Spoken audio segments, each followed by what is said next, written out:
Bien, nous allons pouvoir reprendre notre session. Merci. Donc avec les absences, vous avez des élus qui sont à distance. Il y a Marianne Dubois, il y a Anne Gabory, Francis Kamal, Florence Galzin. Je pense que ces quatre, ça doit être nous. Et puis, vous dire que j'ai eu des nouvelles de Hélène Lorme ce matin, qui va pas bien. Donc, elle ne sera ni en présentiel, bien entendu, mais même pas en visio, parce qu'elle est extrêmement fatiguée. C'est Steve Renard qui m'a dit ça tout à l'heure. Donc, évidemment, on a une pensée pour Hélène, hein, qu'elle se repose. Surtout, c'est essentiel. Le repos. Et puis, je pense que ça ira mieux lundi, je l'espère en tout cas. Voilà. Donc, à distance, je pense que vous nous entendez. Oui, je vois Florence qui est dans la pénombre, mais donc oui. On te reconnaît, on reconnaît la maison. Hier, c'était mieux éclairé que ça, hein. Mais tu as raison, Forest. Allez, c'est ici. C'est pas nous, c'est quatre. Alors, qui est ces quatre? Est-ce que ces quatre peut se présenter? Non? C'est bon? Eh bien, ces quatre, c'est la régie.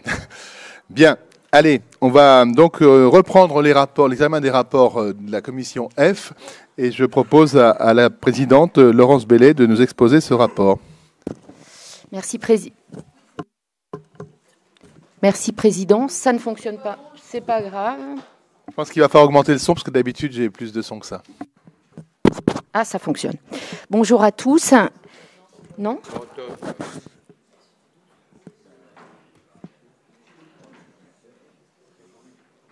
Est-ce que quelqu'un... Oui, là aussi, oui, ça fonctionne.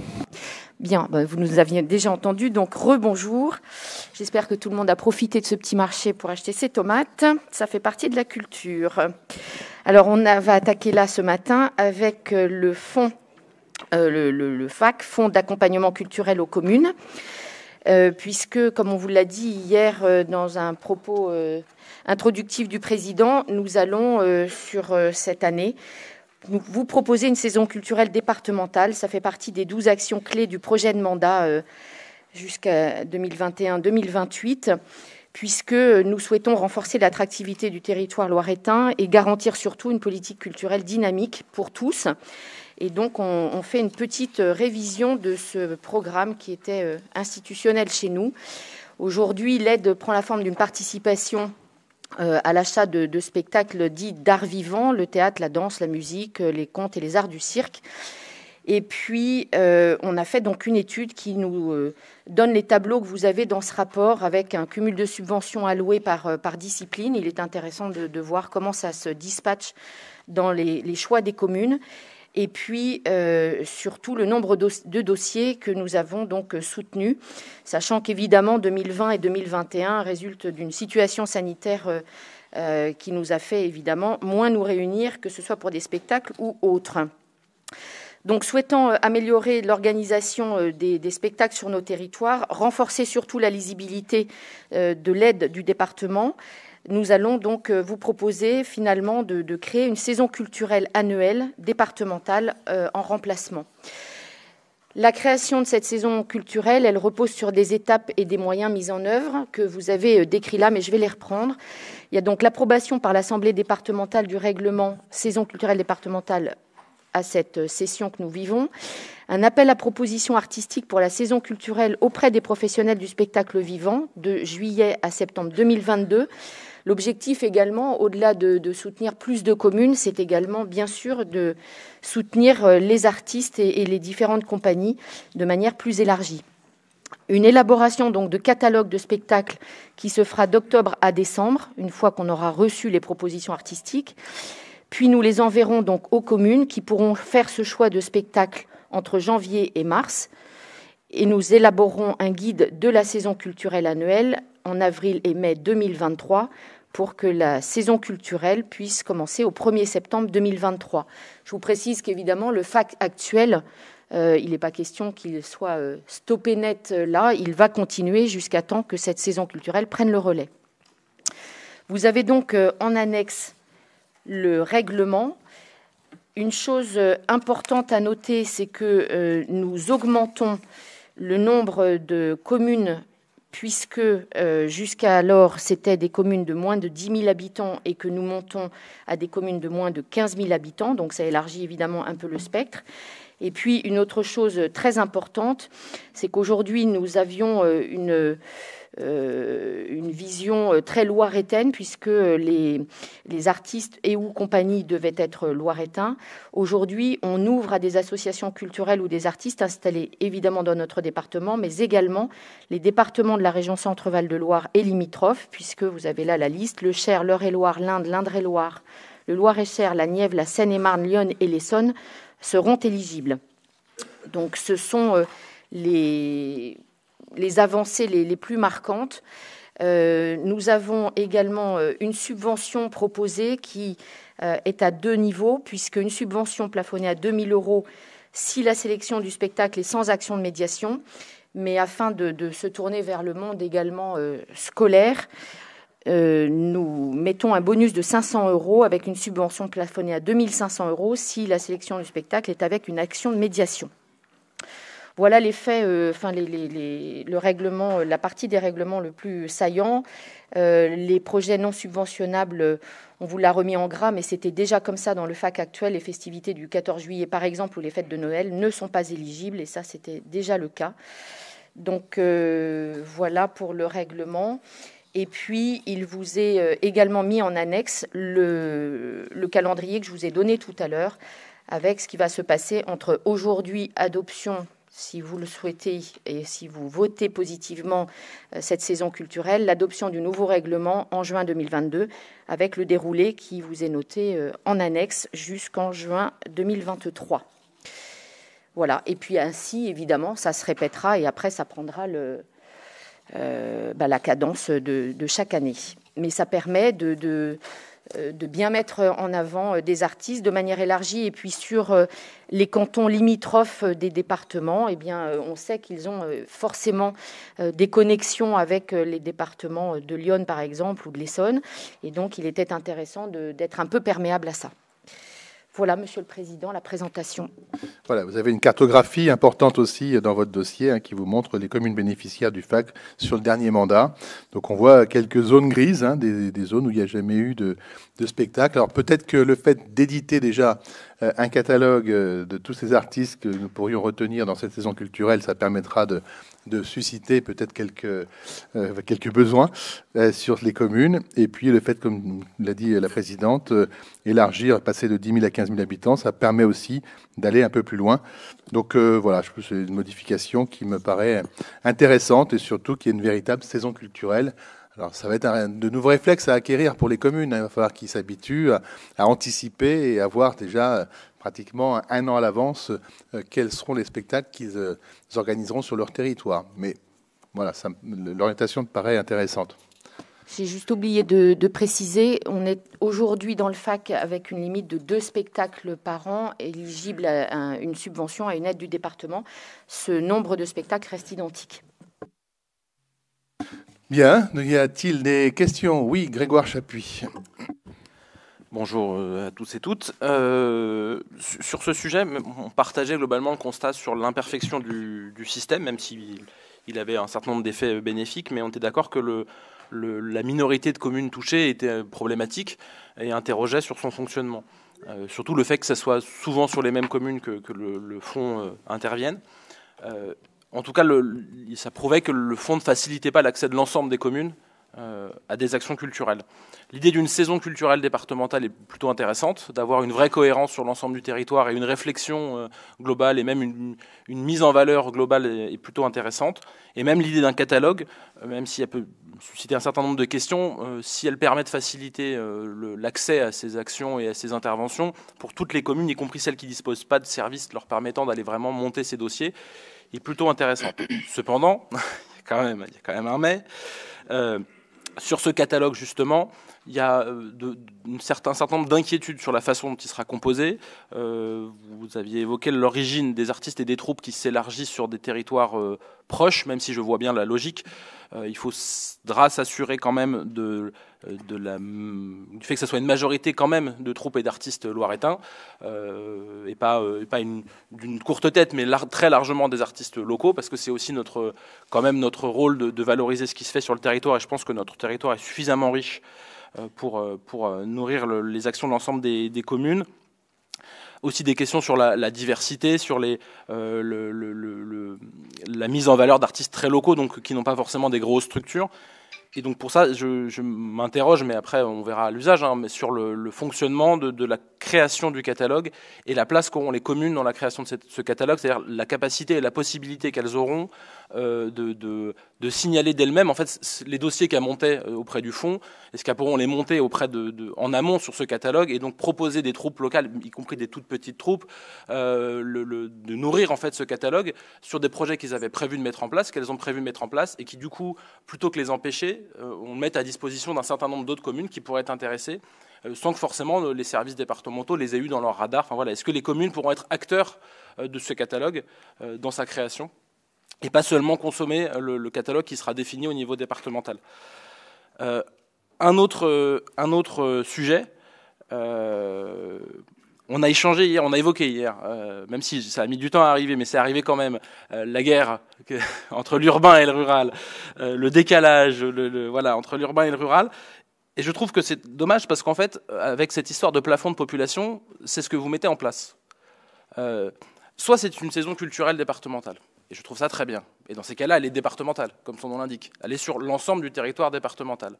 Soit c'est un fonds pour les plus petites communes, et dans ces cas-là, moi, j'ai aucun problème là-dessus. Mais pourquoi passer de 10 000 à 15 000 ? Parce que quand on voit la liste des communes que ça rajoute et la petite liste des communes que ça exclut, ça fait de cette saison départementale une saison hors grande commune de la métropole. Les seules communes que ça exclut, c'est des communes de la métropole. Et globalement, ça n'intègre que des communes hors métropole, à l'exception de La Chapelle. Donc, c'est un choix à faire, en fait. Moi, je trouve ça très bien, même si on peut envisager des modulations. Mais si on fait une grande saison culturelle départementale qui intègre l'ensemble de ces actions, pourquoi exclure ces communes de la métropole ? Pourquoi ce plafond de 15 000 ? Qu'est-ce qui fait que Montargis, par exemple, qui est juste en dessous de ce plafond de 15 000, comme par hasard, a plus besoin du soutien du département que Saint-Jean-de-la-Ruelle, par exemple ? Je pense que si on est vraiment sur du soutien à des communes qui n'ont pas les moyens humains de monter cette saison culturelle, cette tranche de 5000 habitants en plus qui rajoute quelques communes, je ne suis pas convaincu de sa pertinence. Et je trouve que c'est dommage sur l'impact qu'elle a sur cette saison. En fait, on exclut juste une partie urbaine de notre département qui pourtant, pour certains territoires, aurait bien besoin d'aide pour monter des actions culturelles. Et donc on pourrait envisager des modulations, mais d'exclure de fait ces territoires métropolitains, c'est dommage. Parce que le département, il est pour une grande partie de son territoire rural, et son rôle c'est de défendre ces territoires-là et de les soutenir, et ça on est tous d'accord là-dessus. Moi-même, je suis aussi élu d'une partie d'un territoire rural, à la fois rural et à la fois métropolitain, et je pense que c'est plutôt dans l'alchimie qu'on trouvera la réussite pour le département du Loiret. Et je trouve dommage que cette saison culturelle exclue par principe une partie non négligeable de sa population, c'est celle qui est sur la métropole. Sur le seuil de population, vous remarquerez une amélioration, puisqu'on passe de 10 à 15. Alors ça, la politique des petits pas, c'est la politique où on va le plus loin. C'est-à-dire que moi, je pense qu'il faut... On va expérimenter, on va bien voir pendant peut-être une saison, 2 saisons, 3 saisons, l'impact, comment ça évolue. Puis après, je pense que peut-être qu'il faudra effectivement élargir. Après, y compris à Orléans, moi, je ne pense pas qu'Orléans attende après le département pour organiser une saison culturelle, mais on restera sur... C'était pas pour une question financière, pour le coup, c'était pour une question de cohérence départementale. Oui. Et on reste sur des cachets à montant limité, effectivement, on est limité à 3 000 €. Donc on touche effectivement tout le tissu des petites associations ou des artistes voilà, de dimension plus modeste. Effectivement, c'est le but aussi de ce fonds culturel. Je sais qu'il y aura Frédéric, mais peut-être que, Laurence, tu peux peut-être répondre sur les critères et puis sur ce catalogue et qui on touche, qui on va chercher, et puis surtout peut-être les écueils qu'il pourrait y avoir à aller chercher dans les départements limitrophes. Alors, à mon sens, il n'y a pas d'écueil à aller ouvrir parce qu'on a effectivement été interroger les services culture de quelques mairies et cantons qui sont limitrophes de ces fameux départements auxquels on ouvre cette possibilité, enfin pour les troupes et les associations artistiques qui sont sur ces nouveaux territoires.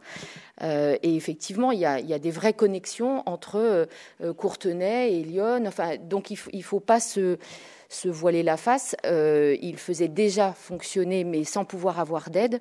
Et je ne pense pas que ça siphonne le réservoir loiretain. On le verra également à l'usage, mais pour l'instant, on ne s'interdit pas de pouvoir subventionner une partie de saison culturelle sur sur cette partie du département limitrophe avec d'autres. Je n'ai pas bien compris ce que vous disiez pour les communes en demandant si les communes étaient acteurs. En fait, le principe, c'est dans un premier temps du calendrier d'aller vers les associations et artistes, compagnies, de leur demander quelle est leur programmation et ce qu'ils peuvent offrir, en faire un catalogue, et les communes viennent piocher dans ce catalogue pour monter leur propre saison culturelle. À partir de ce moment-là, la saison culturelle départementale, elle se fait avec les communes qui décideront d'avoir leur propre calendrier. L'idée, en fait, mon sujet, c'était de savoir si, parce qu'il peut y avoir des compagnies, des troupes, des artistes qui passent en dehors du radar départemental, éventuellement, et est-ce qu'on va solliciter les communes en amont? Parce que si elles ont déjà des projets en cours, autant que ça s'intègre dans ce catalogue et qu'on ne loupe pas des troupes ou des artistes, parce que si les communes sont déjà en travail avec ces troupes, autant qu'on les intègre au catalogue et qu'elles nourrissent l'ensemble du territoire. C'est ça ma seule question en fait. Je ne doute pas que sur la pertinence du catalogue, etc. Mais ça serait dommage de passer à côté de troupes. Il s'agit juste d'associer les communes à l'appel à projet, quitte à ce qu'on les invite à solliciter les troupes avec qui elles travaillent, enfin peu importe les modalités. Il ne s'agit pas que les communes construisent le catalogue, mais qu'elles puissent venir le nourrir, ou en tout cas nourrir les recherches des services du département sur la composition du catalogue. Ça sera des propositions entrantes pour l'instant. Notre souhait, c'est d'aller vers les artistes qui ont aussi besoin, eux, de visibilité et de notre aide pour se faire connaître. Donc on va démarrer par ça, mais si en effet, au cas le cas, on a une commune qui se dit tiens, dans le catalogue, mais a priori, il faudra le faire en amont parce qu'une fois que le catalogue est édité, c'est dans ce catalogue qu'ils viendront puiser. Donc si en effet, on a une information entrante d'une compagnie qui ne se trouve pas, mais qui est relayée par une commune, on ne l'exclura pas évidemment. En fait, c'est l'écueil que nous rencontrons avec la région, qui a aussi son catalogue, etc., etc. Et souvent, les communes sont bloquées parce que c'est pas dans le catalogue. Voilà. Bon, on essaiera de faire mieux. Frédéric, tu voulais prendre la parole. Oui, bonjour à tous. Moi, je voulais simplement prendre la parole pour abonder dans le sens de ce que vient de dire Laurence. Bon, ce rapport contient beaucoup d'avancées et une en particulier qui sera très appréciée par les communes qui sont limitrophes d'autres départements, parce qu'il faut arrêter d'avoir une vision un peu étroite, un peu étriquée. Je veux dire, il y a des relations entre les territoires au-delà des limites départementales. Moi, pour avoir été maire pendant 15 ans d'une commune en limite de Seine-et-Marne, on avait énormément de relations sur le plan culturel avec les communes voisines. C'est la même chose dans l'exemple qui a été donné de Courtenay avec Lyon, ou de la communauté Berry-Loire-Puisaye avec Puisaye-Forterre dans Lyon. Donc c'est vraiment très bien d'encourager on va dire ces solidarités interdépartementales, parce que les gens ont le sentiment d'appartenir au même territoire. Donc en tout cas, merci à la Commission pour permettre cette avancée. Voilà, puis effectivement, il faudra des critères de choix aussi dans les troupes qui seront retenues. Alors, il faut que la troupe ou l'artiste ait exercé déjà pendant un certain temps, parce que sinon, on va avoir plein de vocations, peut-être qui vont sortir, et puis sans avoir de recul. Bon, il y a quelques critères, mais on va avancer, et puis après, je pense qu'on corrigera aussi en avançant. Je vois qu'il y a Mathieu Gallois et ensuite Marianne Escouroy. Oui, merci, bonjour à toutes et à tous. Je pense que déjà, l'idée d'un catalogue pour mettre en lumière l'ensemble des compagnies départementales et même un petit peu plus largement régionales et dans les départements limitrophes de notre région est une bonne chose, parce que je pense que l'ensemble des compagnies en a besoin en ce moment, après quand même des périodes très compliquées. Il y a eu des choses qui ont été maintenues, qui ont été faites, des soutiens qui ont été assumés par différentes collectivités, les aider dans la suite pour reprendre des saisons culturelles et permettre aux artistes de reprendre une activité et de vivre correctement, c'est une bonne chose. Et mettre en lumière justement les compagnies locales, je pense que c'est quelque chose de tout à fait intéressant. Et y compris ce soutien aux collectivités et aux communes pour permettre de développer des activités culturelles. On sait dans la situation aussi actuelle et de difficultés aussi pour les familles, difficultés financières, souvent c'est la culture, le premier budget sabré, dans le budget des familles, parce qu'il y a d'autres priorités. Se nourrir, payer le loyer, payer les différentes factures. Et on sait pourtant l'importance de la culture dans l'épanouissement, dans la construction également du citoyen et des plus jeunes. Et je pense que le département doit être véritablement un acteur très fort dans ce domaine. C'est pour ça que je peux regretter quand même qu'au vu de la bonne santé financière de notre collectivité, qui aurait permis au moins de maintenir le même niveau de soutien que les années précédentes, d'afficher une légère baisse dans le subventionnement des actions culturelles des différentes communes. Après, une petite remarque. L'idée du catalogue pour mettre en lumière les compagnies locales, je pense que c'est un bon soutien pour ces compagnies. Après, peut-être ne pas s'enfermer. Alors, c'est peut-être ce que vous disiez, mais si certaines communes,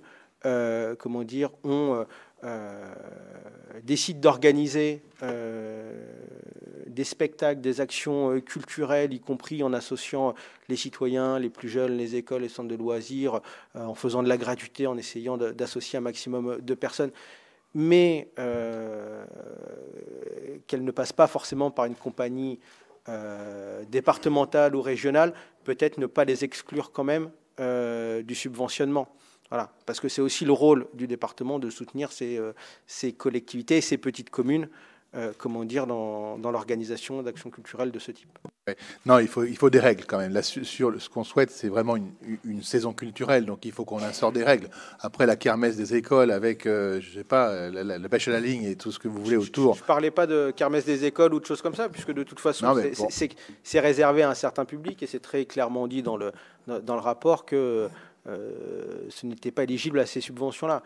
Je ne parlais pas de ça, je parlais quand on associait ou qu'on faisait parfois, nous on le voit, il y a des communes qui organisent des spectacles et qui sont ouverts à tous, mais il peut y avoir aussi des sessions réservées aux scolaires ou des choses comme ça. Mais mon propos, c'était juste sur... même si les compagnies qui étaient choisies par les collectivités n'étaient pas forcément des compagnies qui figuraient dans ce catalogue départemental qui va être proposé, peut-être qu'elles ne soient pas exclues, notamment d'un soutien du département pour organiser ces actions culturelles dans les territoires. Il y a d'autres aides au département, donc les dossiers sont de toute façon instruits, il y a possibilité d'envoyer, mais ça n'est juste pas régi par le FAC, c'est tout. Mais possiblement, en fonction de l'instruction qui sera donnée à d'autres dossiers entrants, il est possible d'avoir des aides. Donc, je reviens sur le montant dont vous parliez en ayant un regret que ce soit inférieur au montant actuel. Qu'on ne se méprenne pas, les 3 000 € dont on parle sur le FAC actuellement, c'est le plafond du cachet artistique éligible au fonctionnement du FAC. Et sur ce cachet, qui est donc plafonné à 3 000 €, alors là, je n'ai pas les pourcentages exacts, mais on l'avait revu au moment de la sortie de la Covid.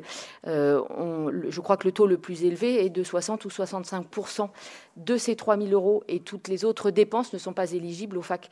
Donc aujourd'hui, là, il n'y a plus de plafonnement. C'est déplafonné sur le cachet artistique et la subvention, elle est plafonnée à 2 000 ou 2 500 €, ce qui certainement est dans une certaine mesure plus élevé que ce qu'on est amené à donner au FAC aujourd'hui, par le FAC aujourd'hui.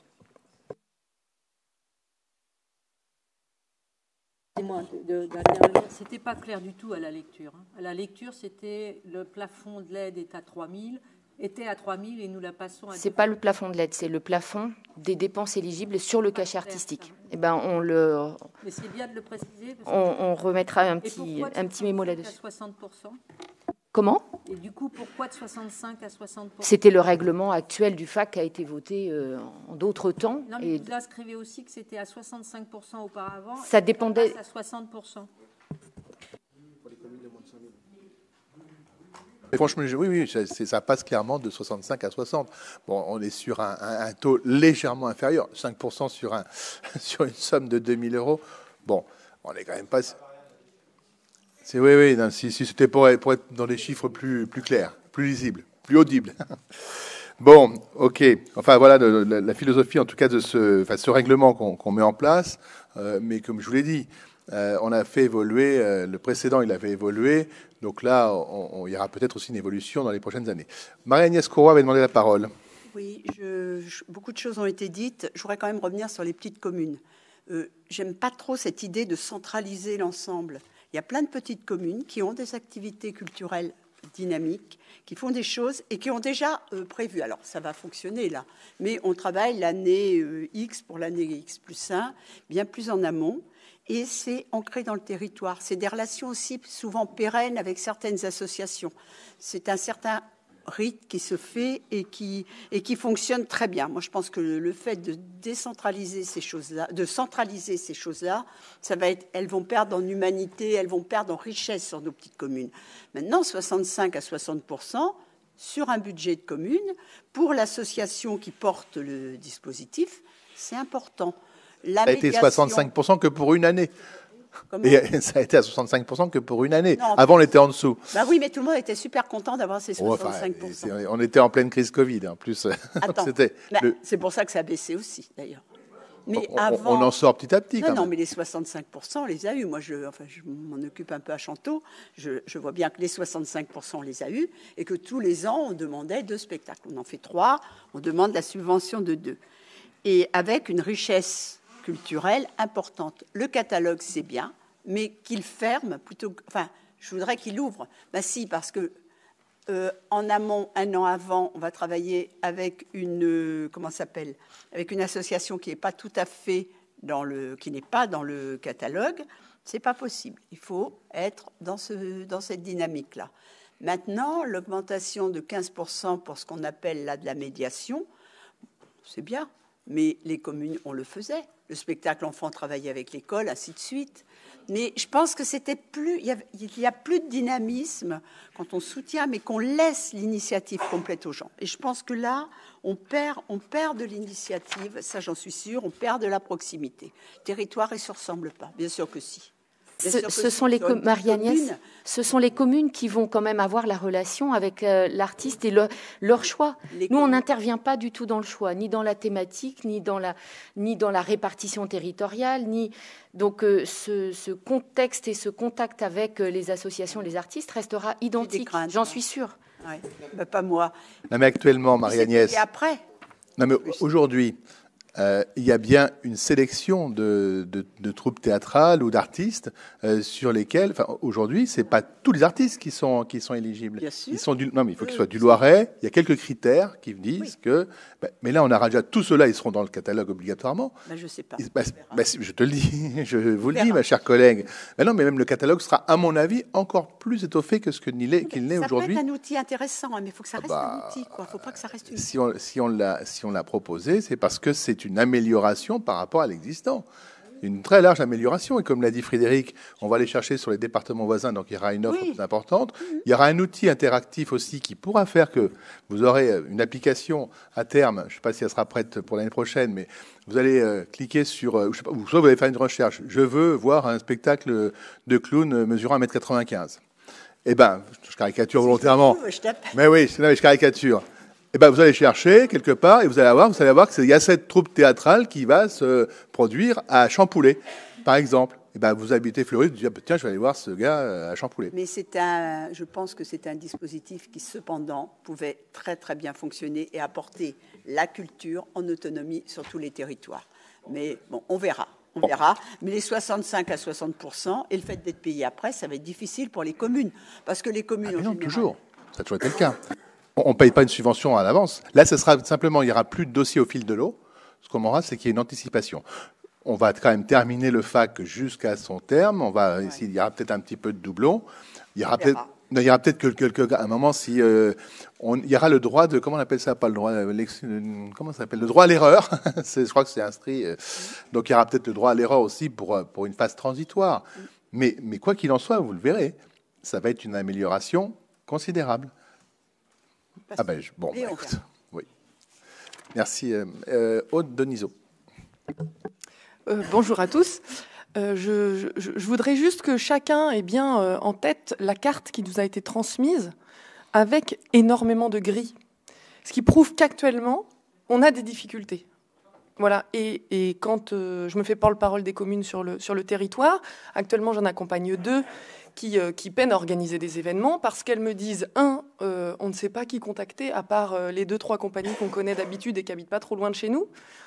En l'occurrence, il y a une compagnie d'un territoire que j'ai accompagné là, qui voulait embaucher la compagnie de son territoire parce qu'ils les connaissent bien et qu'en fait, ils n'ont aucune compétence culturelle, que donc leurs seuls interlocuteurs, c'est ceux qui viennent toquer à la porte parce qu'ils habitent déjà sur la commune. Donc, comme on le disait hier, si on ne tente rien, ça ne marche pas mieux, quoi. Donc, il faut essayer quelque chose. Il se trouve que cette carte, elle est quand même pas très orange. Donc, je serais tentée de dire que on peut être tenté en posture de se dire oui, ce sera peut-être pas aussi bien que ce qu'on espérait. Et donc, le retour d'expérience de la globalité, même si sur certaines communes, certains d'entre vous ont vraiment des compétences, et ça, c'est certain, et bravo. Dans beaucoup de toutes petites communes rurales, c'est une personne qui n'avait aucune compétence à part être un peu passionné, un peu lecteur, un peu voilà, qui donc a besoin d'effectivement ce catalogue dans lequel on se dit j'aimerais bien faire venir du cirque, je ne sais pas, donc je cherche, j'aimerais bien faire venir une troupe de théâtre, mais je ne sais pas. Et bien ça donne quand même une perspective. Voilà. Clairement, ça ouvre un choix. Clairement, la carte, comme tu le dis, Aude, il y a beaucoup trop de grilles. Ça signifie que le système, il fonctionne comme ça depuis, je sais pas, 10 ans, 15 ans. Moi, je crois que j'ai toujours vu ce système-là. Donc, quelque part, on s'est interrogé. On dit, s'il y a tant de grilles, c'est qu'on ne va pas vraiment chercher au plus profond du territoire et chercher les communes. Non, mais bien sûr. Donc là, toutes les communes recevront le catalogue. Toutes les communes le recevront. Et je suis persuadé que des communes qui n'ont jamais fait aucun spectacle pendant 5-7 ans, les 5 dernières années, elles vont... oui, je vous vois. Donc, elles auront peut-être aller piocher ici ou là, et comme tu le dis, une troupe, un artiste qui n'est pas forcément de la commune ou de la commune d'à côté, mais qui est peut-être un petit peu plus loin, mais qui viendra aussi diffuser sur le territoire. Moi, c'est vraiment plein d'espoir, hein, ce nouveau catalogue et cette nouvelle action. Et je tiens juste à rajouter pour Marie-Agnès que je ne tiens pas du tout à avoir été blessante et que je sais que tu n'es pas dans la posture. Donc voilà, je tiens exactement. Donc je tiens à le préciser publiquement.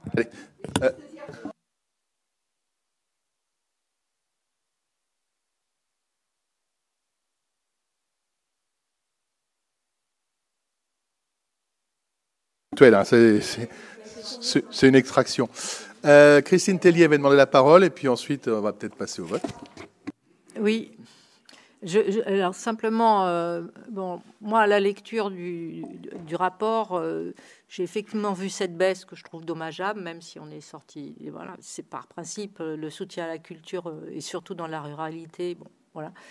La question des 2 000 et 3 000 euros, on a eu une explication, en effet, que si effectivement les cachets n'étaient jamais au-dessus de 2 000 dans ce qui vous était demandé comme subvention, les mettre à 2 000 pour qu'il y en ait un maximum et que ça couvre tout le monde, je comprends mieux la démarche. Comme Marie-Agnès, Grégoire et Mathieu, je pense qu'il faut absolument que les choses soient descendantes, mais aussi ascendantes. Donc il faut que les communes puissent avoir une initiative d'un spectacle qui ne serait pas dans le catalogue, ou bien, mieux encore, qu'elles soient sollicitées pour construire ce catalogue. Mais d'une manière ou d'une autre, il faut qu'il y ait la possibilité que les communes gardent une initiative et vis-à-vis du département pour entrer un spectacle dans le catalogue ou pour avoir une subvention à côté, comme vous le disiez, si cela existe, mais sera-t-elle à la même hauteur? Ça, c'est vraiment un bémol sur la chose. Après, en effet, on peut on peut expérimenter 1 an et comparer les choses de manière approfondie. Bon, du coup, j'hésite un peu sur les trucs. Bon, je sais pas, on peut... Et puis, voilà. Puis pour finir, je voulais juste faire un clin d'œil au président. Vous saviez que j'avais fait partie d'une troupe de clowns pendant 10 ans pour me reconnaître clown de 1m95, Monsieur le Président. Ah, pas du tout, il n'y avait pas du tout d'allusion. Bon, non, voilà, c'était un peu d'humour c'est moi sur moi-même. Un... Voilà, donc bon, bah, écoutez, en tout cas, sachez que l'écoute du territoire, c'est notre préoccupation quotidienne. Il y a un grand nombre d'élus municipaux ici parmi vous, de maires aussi. J'ai bien compris le petit bémol sur le seuil, mais sur le seuil, on évoluera peut-être effectivement dans les prochaines années. Là, l'idée, c'est d'y aller pas à pas, de cranter et de corriger cette carte surtout. Et donc on évaluera. Hein, c'est notre rôle aussi d'évaluer nos politiques publiques et peut-être que la première année sera un peu difficile parce qu'il y aura le FAC qui va se superposer encore un peu. Mais ensuite, au bout de la 2e année, 3e année, bon, et je pense qu'on arrivera à adapter. Et je suis sûr qu'on sera dans la réussite. On va être plein d'espoir. Voilà. Merci à vous. Alors je pense qu'on va pouvoir voter. Alors sur ce rapport F2, est-ce qu'il y a des votes contre ce rapport? Non. Est-ce qu'il y a des abstentions? Oui, oui, oui. Donc tout le groupe socialiste. Oui, bah, tout le groupe socialiste. Parce que derrière les 4... Non, Jean-Vincent aussi. Oui. Non, mais en général, vous votez en bloc. Donc, à l'arrière, le dernier étage a voté pour. Je dis pas d'abstention. Donc pour. Merci à vous pour ce vote. On va passer maintenant à l'autre partie. Et on va laisser Christophe Bouquet, notre rapporteur général du budget, présenter d'abord le rapport G1. Merci, Monsieur le Président. Est-ce qu'on m'entend? Vous m'entendez? Oui. Il faut que je parle près du micro. Et voilà. Je ne peux pas bouger la borne. Bon. Bonjour à tous mes collègues. Hein? Là, c'est bon? Oui, c'est bon? Voilà. Oui, donc, bonjour à tous mes collègues, y compris en distanciel. Alors, on va procéder comme d'habitude. Hein, on va... Olivier va vous passer le diaporama. Voilà. Il téléphone pour que on vous l'affiche. Voilà. Un petit document donc de synthèse. Donc cette partie budgétaire va être séquencée en 3 parties. Donc tout d'abord le compte administratif 2021. La décision d'ADM1, décision modificative numéro 1 pour affecter le résultat, et puis après un sujet sur le plan pluriannuel d'investissement, et là je vous repasserai la main, monsieur le Président. Voilà, je remercie aussi, avant de commencer, les services, notamment le service des finances, et puis Pierre Couturier, et le directeur général des services aussi, Guillaume Dumay, pour toute la participation aussi sur l'élaboration de ces documents. C'est bon, il est affiché? Non? Je vais peut-être commencer. Voilà. Bon, c'est pas grave, je commence. Hein.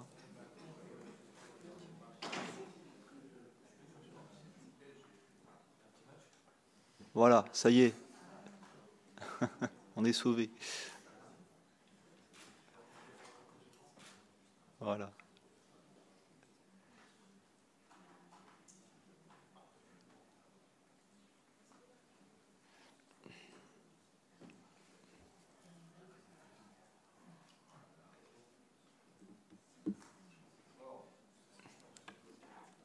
C'est bon, on y va sur la slide 1. Voilà.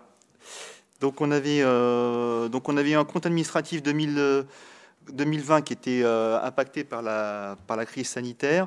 Nous avons bénéficié en 2021 d'un contexte extrêmement favorable sur le marché de l'immobilier qui a généré 33,2 millions d'euros, donc c'est-à-dire plus de 35% sur les recettes additionnelles de produits de droits de mutation.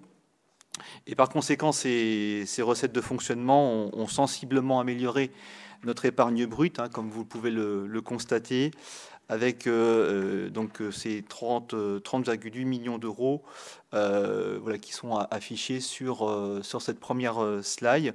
Et en toute logique, nos ratios cibles sont aussi effectivement améliorés, comme vous pouvez le voir, entre le CA 2020 et 2021, puisque nous passons notre taux d'épargne brute en pourcentage de 14,9 à 18,6, et puis les ratios sur la capacité de désendettement qui passent de 5,4 à 4. Donc sur la slide suivante, vous pouvez donc on va observer sur un focus de l'augmentation de cette épargne brute. Donc on a isolé trois thématiques qui sont l'évolution des droits de mutation. Donc cette évolution de droits de mutation, vous avez effectivement la courbe, notamment sur la partie 2020-2021 qui augmente sensiblement, comme j'ai pu vous l'indiquer. Donc vous observez que sur cette période des 5 dernières années, on a une progression exceptionnelle sur 2021, en comparaison notamment avec la moyenne sur cette période qui est de 90 millions d'euros. Et c'est le trait rouge qui apparaît sur le graphique. S'agissant des dépenses sociales, donc on a isolé donc les AIS, qui est toujours un élément qui est scruté avec attention, hein, pour le département. Et donc vous pouvez remarquer que la progression, elle, a été limitée en 2021, puisqu'on a finalement une progression au global de 1,4 million d'euros. Et puis enfin, le focus qui concerne les frais d'hébergement, où on a une relative stabilité, puisqu'on a à la fois une baisse qui était liée à la facturation nette sur les frais d'hébergement des personnes âgées et des personnes en situation de handicap, mais une hausse de 1 million d'euros sur les frais d'hébergement à l'enfance, notamment avec les places de MEX, ce qui fait qu'effectivement, on a cette stabilité sur les frais d'hébergement au total. Alors ensuite, on a séparé voilà, les éléments à la fois favorables et défavorables sur la présentation de ce compte administratif.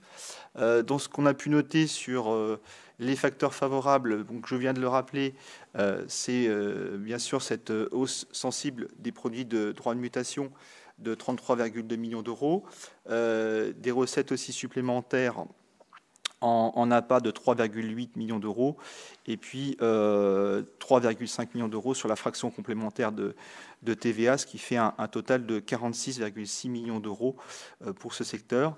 Les subventions hors compétences 10 baissent de 3,6 millions d'euros, donc pour les aides liées à la crise Covid de 2020, qui était en soutien, on vous rappelle, à la filière touristique et aux EPCI. Les AIS, donc allocations individuelles de solidarité, on note une baisse de 1,5 million au global, dont 1,7 million pour le RSA, 0,5 pour l'aide à l'autonomie, et puis 0,6 pour la prestation de compensation du handicap.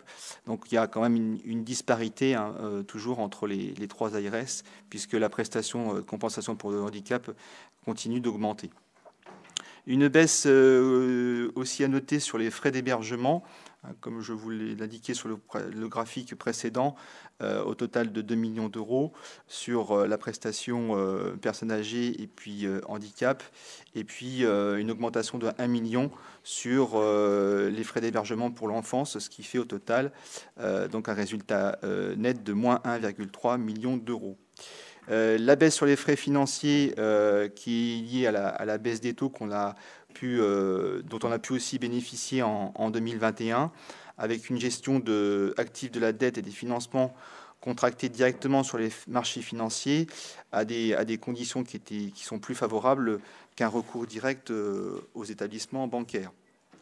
Sur les facteurs défavorables, Là, on a une augmentation de la masse salariale avec le glissement vieillesse technicité comme tous les ans, l'impact du régime indemnitaire qui a été mis en place en 2021 et des recrutements qui sont liés aussi au projet de transformation des politiques sociales où on a donc déjà inscrit des crédits, donc ce qui nous fait une augmentation de 1,8 et qui continuera d'augmenter notamment pour 2022.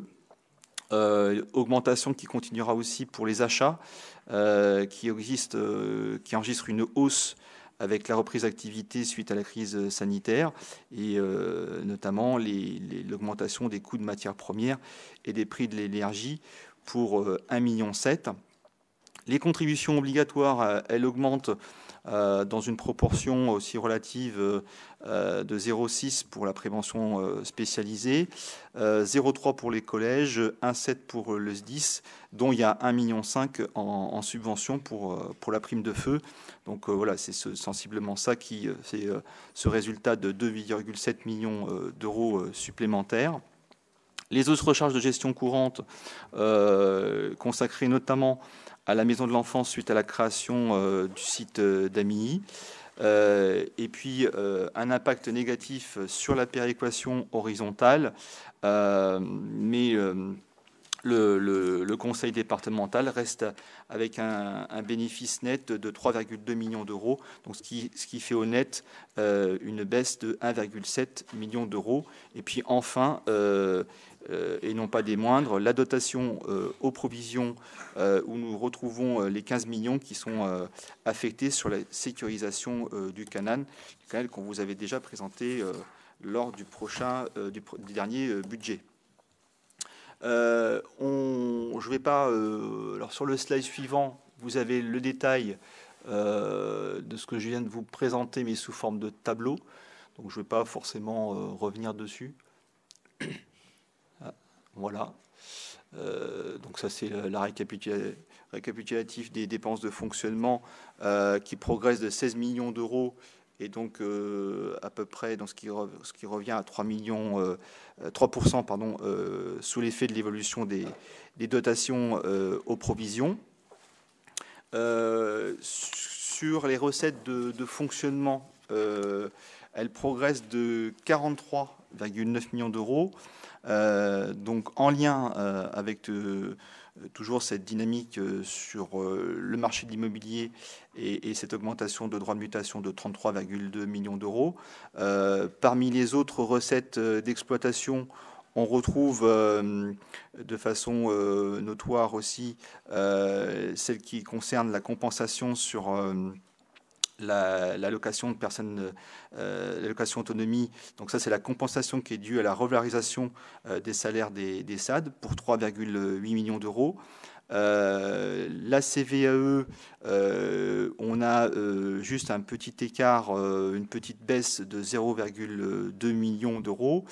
Le fonds de péréquation, je vous l'ai aussi indiqué, donc pour une baisse de 1,7. Et puis la fraction complémentaire de TVA, qui est perçue dans le cadre d'un fonds d'urgence qui a été mis en place par l'État, de 3,5 millions d'euros.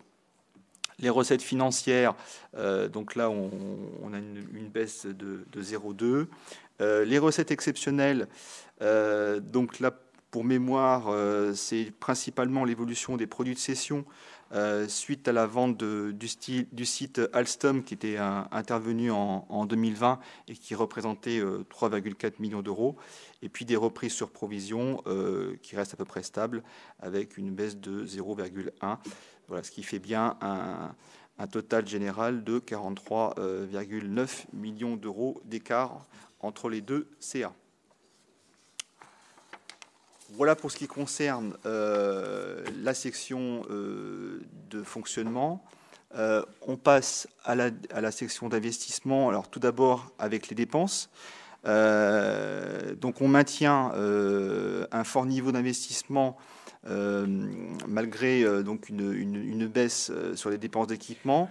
Donc un niveau important de 157 millions d'euros. On vous rappelle que sur une moyenne des 5 exercices, ça correspond à 113,6 millions d'euros par an, ce qui est quand même une part d'investissement assez importante pour un département comme le nôtre.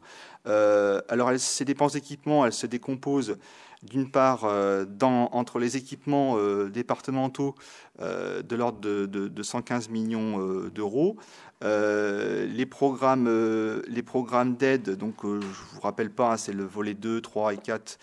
Donc là, vous avez une baisse de CA de 6,5 millions d'euros.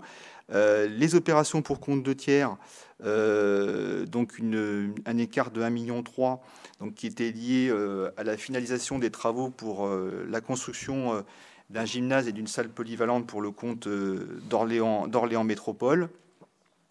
Et puis dans le chapitre autres dépenses d'investissement, on retrouve les travaux de la ZAC des Portes du Loiret et l'entrée en phase de commercialisation des terrains, donc ce qui explique cette légère variation. Et puis enfin, au chapitre emprunt et dette assimilée, un écart de 11,5 millions entre les deux CA, qui résulte principalement du remboursement en intégralité de l'avance que nous avons perçue sur les droits de mutation, qui était de l'ordre de 9,7 millions, qui était versé en 2020 par l'État, afin de compenser la baisse de recettes en droits de mutation imputable à la crise sanitaire. Voilà pour ce qui concerne les dépenses d'investissement.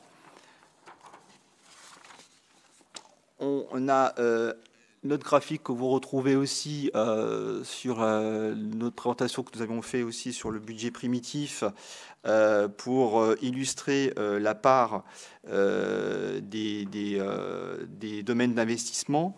Donc là, vous pouvez observer que le volume total, hein, il reste quand même soutenu, hein, comme je le disais, avec 157 millions d'euros. Il reste relativement constant sur les crédits routes. Puisque voilà, vous avez notamment ce qui apparaît en jaune, qui est quand même un volume important. Des crédits aussi qui restent assez stables sur l'environnement, la mobilisation en faveur des territoires et en faveur de la solidarité. Et puis, bien sûr, sur la période 2020 à 2021, une augmentation avec une grosse part sur les collèges, puisqu'on avait les collèges de Pithiviers, et puis le début, en 2021, le début de la déviation de Jargeau qui apparaît, et puis les travaux commencés sur le bâtiment des archives. Voilà.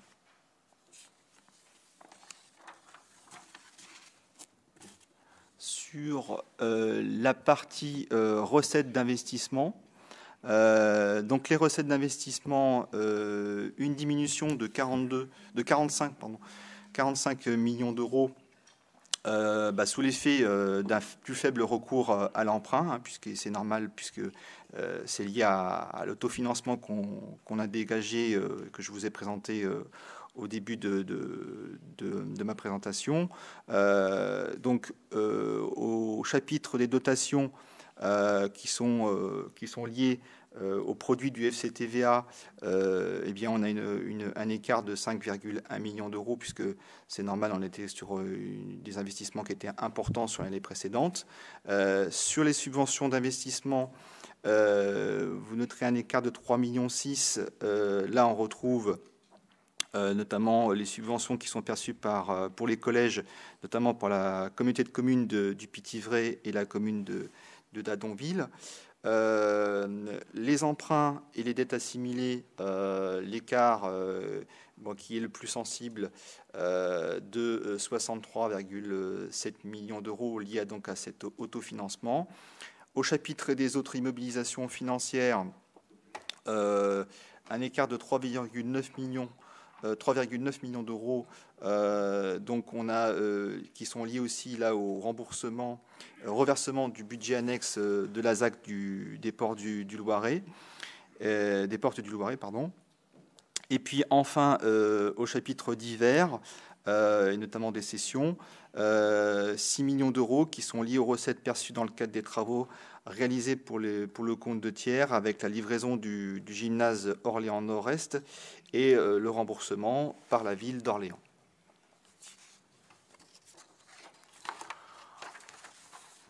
Toujours un petit focus aussi sur la gestion de la dette avec vous avez cette courbe sur la capacité de désendettement qui fléchit sensiblement entre 2020 et 2021, donc qui s'explique notamment par l'autofinancement que je vous ai rappelé précédemment. Alors une capacité qui baisse due au bon résultat sur l'épargne brute, et puis aussi sur les choix d'emprunt que nous faisons depuis 2019, qui est de diversifier notre dette, notamment sur le marché obligataire, puisque vous voyez que depuis 2019, bien nous sommes passés de 30 à 110 millions d'euros sur ce marché obligataire, ce qui nous permet de bénéficier aussi de taux d'intérêt plutôt favorables.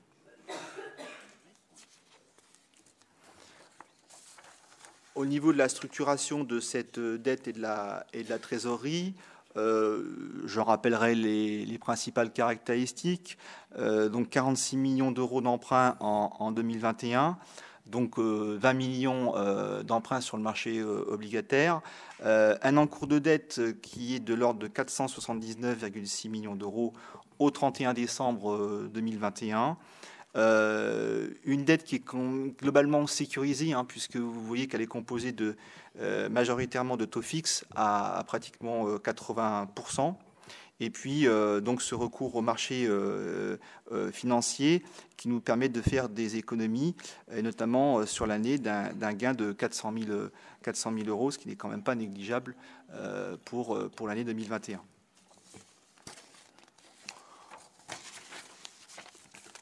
En conclusion de cette présentation du compte administratif, donc le principal fait marquant, on l'a rappelé, c'est cette vigueur qu'on a eue sur la croissance du marché immobilier qui a généré donc cette recette supplémentaire importante de recettes additionnelles sur les produits de droits de mutation et qui nous a permis du coup d'améliorer notre épargne brute et donc notre autofinancement. Le deuxième point qui est important aussi de noter en conclusion, c'est qu'on a en projection notamment un manque de visibilité sur l'évolution du contexte national et notamment sur le traitement de la réduction de la dette publique à venir. Donc là, on verra au moment du projet de loi de finances de 2023 qui sera à scruter pour le coup, avec des annonces qui sont déjà qui concernent déjà un effort qui devra être fait sur les collectivités. Alors on parle de 10 milliards d'euros qui seraient étalés sur 5 ans. Bon, ce ne sera pas forcément du même ordre que la version des contrats de Cahors, mais en tout cas, on s'attend à un coup de rabot là-dessus. Et puis il y a aussi une baisse des impôts de production qui va continuer, notamment avec la suppression qui est annoncée sur la CVAE, mais dont on attend encore les modalités. Donc un contexte extrêmement, encore une fois, fragile, et malgré ça, un département qui continue, lui, de poursuivre ses efforts sur bien sûr la gestion, mais aussi qui maintient un niveau d'investissement qui est quand même assez important, puisqu'il est encore, pour cette année, encore notoirement ambitieux. Voilà, Président, ce qu'on pouvait dire sur ce compte administratif 2021. Merci, Monsieur le rapporteur, de l'avoir présenté dans le détail. Effectivement, j'entends beaucoup parler depuis hier de la notion de bonne santé financière. Je l'ai encore entendu ce matin. Bon, je pense qu'il faut relativiser. Il y a quand même une dette importante, vous l'avez vu, une dette importante qu'il faut rembourser, bien évidemment. Donc, et puis, cette bonne santé financière, ça peut être aussi, peut-être, on peut imaginer une rémission, puisque on le voit bien, il y a des incertitudes, je le répète toujours, mais sur nos recettes, évidemment, nos recettes basées sur les DMTO, ça peut être très volatile. Quant aux dépenses, elles peuvent d'un seul coup augmenter très rapidement lorsque ceux qui nous dirigent depuis Paris décident d'augmenter tel ou tel participation, telle ou telle. On revoit le point d'indice. Faut s'attendre à ce que le point d'indice soit revalorisé d'une manière assez importante. On nous parle déjà de peut-être 2, 3, 4. Alors, 4. Donc ça va être un peu, enfin le digérer, je dirais, localement dans nos finances. Et puis voilà, quand on revalorise les salaires dans les SAD, c'est quoi de plus normal, hein, je ne critique pas, mais c'est-à-dire que c'est aussi décidé, c'est partiellement compensé, Et puis on sait que les compensations, elles peuvent aussi évoluer à la baisse. Ça peut être dégressif et que la compensation disparaisse à un moment ou à un autre. Ce qui signifie qu'il faut toujours avoir un œil sur ces phénomènes qui sont, je dirais, phénomènes nationaux, phénomènes exogènes, qui viennent parfois pénaliser nos finances. Voilà, donc voilà ce que je voulais dire, juste pour compléter ce qu'a dit notre rapporteur, dire que bon, on reste toujours bien noté par l'agence Moody's, hein, donc là aussi, on est classé en catégorie A1. Voilà, donc je vais laisser la parole maintenant à ceux qui le souhaitent, donc Vanessa Slimani et Dominique Tripet dans un premier temps. Merci, Président. Donc, vous ne serez pas surpris par notre discours et intervention du jour, puisque c'est le même depuis plusieurs années, tout comme vous tenez le même depuis plusieurs années. En ça, on est constant.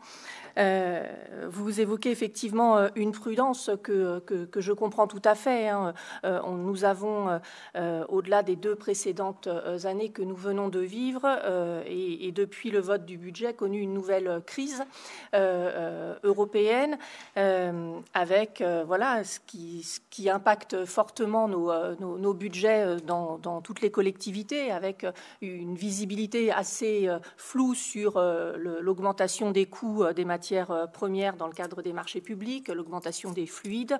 Vous évoquez effectivement les hausses sur la masse salariale et voilà, on n'a pas encore forcément d'informations très justes concernant l'augmentation d'indices. Les DMTO, vous évoquez effectivement l'exceptionnalité. En effet, il n'y a aucune certitude d'un maintien élevé de ces recettes. Alors, prudence, oui. Alarmisme au vote du budget, peut-être pas, puisque depuis maintenant plusieurs années, au moment du résultat d'exercice, on fait le constat satisfaisant que finalement il y a un bon résultat de dégager. C'est une bonne chose pour notre collectivité, ce qui permet effectivement de maintenir un niveau d'investissement important, et ce, compte tenu malgré le contexte que l'on connaît. Nous n'avons donc pas d'excuses pour ne pas développer nos politiques sociales et de mettre en place les moyens nécessaires pour la protection de l'enfance, pour développer l'insertion et pour également nos actions pour lutter contre le non-recours aux droits, pour nos politiques de la jeunesse et de la citoyenneté, pour renforcer notre action à destination des personnes âgées. En gros, dans toutes les politiques sociales que vous connaissez tout comme nous. Elles sont au cœur des compétences départementales et nous ne sommes pas dans une situation critique. Nous pouvons donc agir et c'est d'abord une question de volonté et d'engagement. Donc évidemment, on se félicite du résultat de l'exercice 2021 et de la santé financière du département. Mais comme nous l'avons aussi déjà dit lors du vote du budget 2021 et celui de 2022, nous en attendons plus, y compris suite au travail réalisé dans le cadre de la mission d'information sur la protection de l'enfance. Et donc, en cohérence avec notre vote sur ce budget, nous nous abstiendrons sur ce compte administratif. Ça, je ne le verrai pas parce que je dois sortir quand vous allez voter. Ça se fera en mon absence. C'est Pauline Martin qui vous fera voter en tant que première vice-présidente le compte administratif. Bien, oui, j'entends vos propos qui sont... toute la première partie, j'étais content. Je dis, voilà, on est sur la même longueur d'onde. Puis après, évidemment, il y a toujours un petit mec qui arrive. Et puis, oui, faire toujours plus, c'est ce que j'ai noté, nous attendons plus dans ces politiques sociales. J'ai noté plus. Mais bon, voilà, donc je pense qu'on fait aussi en fonction de nos moyens et on fait, je pense qu'on avance au bon rythme. C'est-à-dire qu'on avance à un rythme qui est certes, vous pensez, trop lent, mais ce rythme, il est bien là et c'est l'essentiel. Il y avait Dominique Tripet qui voulait prendre la parole. Oui, merci Monsieur le Président, mes chers collègues. Alors moi, je vais poursuivre dans le mai, et vous le savez bien, Monsieur le Président, et je vais vous dire que là où il y a du plus, moi je voudrais du plus là où il y a eu du moins l'année dernière. Je parle du RSA, évidemment, qui a baissé, et je pense qu'on aurait pu prendre cette possibilité de créer cette commission sur le non-recours au droit. Donc évidemment, dès la fin de l'année, nous allons demander cette mission d'évaluation sur les politiques RSA et non-recours au droit, mais en tout cas, vu les résultats de la mission d'information sur l'ASE, on sait maintenant que le Paris va accompagner les jeunes jusqu'à 21 ans. Et moi, je reste sur cette tranche 21-25 ans en demandant effectivement que nous soyons un département de test. Nous en avons la possibilité financière pour les jeunes de 21 à 25 ans. Et puisque le terme RSA jeune choque certains, moi je pense qu'on pourrait faire une contribution à l'autonomie des jeunes entre 21 et 25 ans. Voilà, c'est une proposition que je fais. Nous la ferons évidemment tout au long du mandat. Je ne lâcherai rien là-dessus. Vous le savez, je suis têtue. Vous avez pu le constater et je reviendrai très régulièrement là-dessus. Donc voilà, je le redis. Nous proposons ça, nous en avons les moyens, testons-le, voyons ce que ça donne sur nos jeunes. On ne peut pas les laisser dans la situation où ils sont actuellement. Merci. Bien, oui, donc on connaît votre discours hein, sur les 21-25. Pour ce qui est de tester, je préfère laisser à d'autres départements le test. Je me demande si la Seine-Saint-Denis n'est pas dans ce test, mais on va les laisser. La Haute-Garonne, Toulouse. Ouais. Bien après l'autonomisation des jeunes, moi je pense que oui, effectivement on a aussi des démarches d'ailleurs pour leur apprendre à gérer leur budget, leur apprendre à gérer leur porte-monnaie. Ça faut commencer par là, c'est-à-dire que quand on a un peu d'argent, oui on achète, mais en fonction de ce qu'on a aussi, on n'a pas les yeux plus gros que le ventre. C'est ce qu'on avait tous à une époque, c'est-à-dire qu'on savait qu'il y avait ce qui rentrait dans la famille. Eh ben, on s'adaptait. Puis après, quand il rentre un peu plus, on dépense un peu plus, on sait qu'on peut le faire.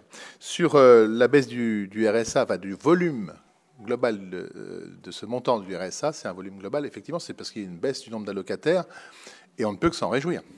Moi, je souhaite que Pauline Martin gagne son pari, son challenge. C'est-à-dire que c'est vraiment que cette nouvelle politique, 3 mois pour un job, tout ce qui est lancé par le département dans ce domaine-là, que ce soit couronné de succès avec Ariel Lévy aussi, la relation avec les entreprises. On les voit. Hier soir, j'étais avec le MEPAG, donc le mouvement des entreprises du Giennois. Mais quand je leur ai exposé un petit peu les politiques départementales, ils me disent mais on a besoin de main-d'œuvre, on recherche la main-d'œuvre, on est prêt à assurer, à payer des formations. Le MEPAG lui-même est prêt à assurer des formations pour pouvoir avoir de la main-d'œuvre. C'est la main-d'œuvre qualifiée, hein, c'est-à-dire qu'ils sont prêts à faire monter en qualification toutes les personnes qui se présentent à eux. Donc, je ne sais pas, Pauline en parlera certainement. On a fait un petit déjeuner.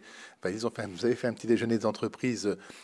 C'était le 10 juin dernier, et c'est le même son de cloche partout. Donc, les relations se sont inversées. Quand on avait créé ces petits déj avec les chefs d'entreprise, c'était une époque où ils n'avaient pas trop besoin. On leur exposait aussi nos politiques sociales et en particulier sur le RSA. Et maintenant, ça s'est inversé. C'est-à-dire qu'aujourd'hui, on a l'impression qu'il y a vraiment un appel d'air en termes du nombre d'emplois et il n'y a pas la réponse en face. Donc, il va falloir trouver des solutions. Alors, Pauline, sur ce sujet. Je ne voudrais pas qu'on se méprenne sur... je ne voudrais pas qu'on dise que le département fait des économies sur le RSA.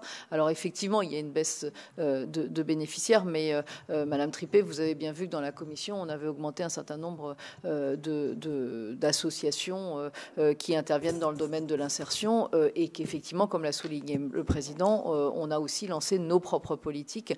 Donc, le montant consacré reste bien le même, voire est en augmentation au quotidien. On ne fait pas des économies sur le dos des bénéficiaires. Sur le plus et effectivement en faire plus, je pense qu'on a déjà fait un grand pas. Alors vous allez me dire peut-être qu'on revenait de loin.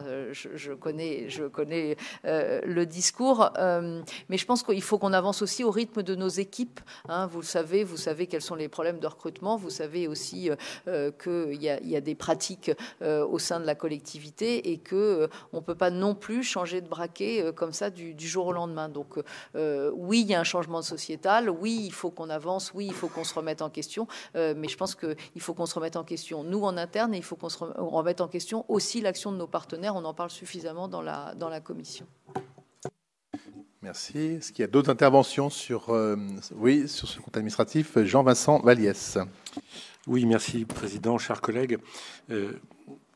On constate bien évidemment une situation tout à fait positive.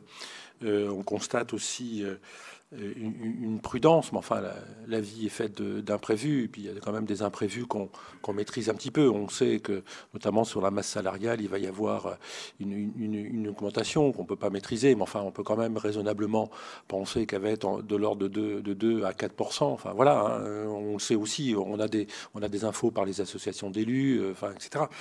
Donc, je voulais juste dire que l'excès de prudence n'est pas forcément un critère de bonne gestion. Et il ne faudrait pas entendre des demandes que certains collègues ont évoquées en indiquant le plus, de la façon que j'ai entendu le terme du président, toujours plus. Ça me renvoyait à la lecture d'un livre des années 70 de Closet. Hein, ce fameux chantre du libéralisme qui critiquait effectivement, voilà. Le plus qu'on disait, qu'on évoquait là, c'est sur la qualité des politiques publiques, c'est-à-dire de pouvoir répondre à nos obligations. Franchement, excès de prudence avec l'emprunt et les dettes qui ont baissé de 58%, le remboursement de la dette de 4 ans. Enfin, il y a beaucoup de collectivités qui voudraient être sur ce niveau-là. Enfin, c'est plus de la prudence. Excusez-moi, mais c'est plus de la prudence. L'autofinancement qui augmente d'année en année, ben, tout ça est très bien.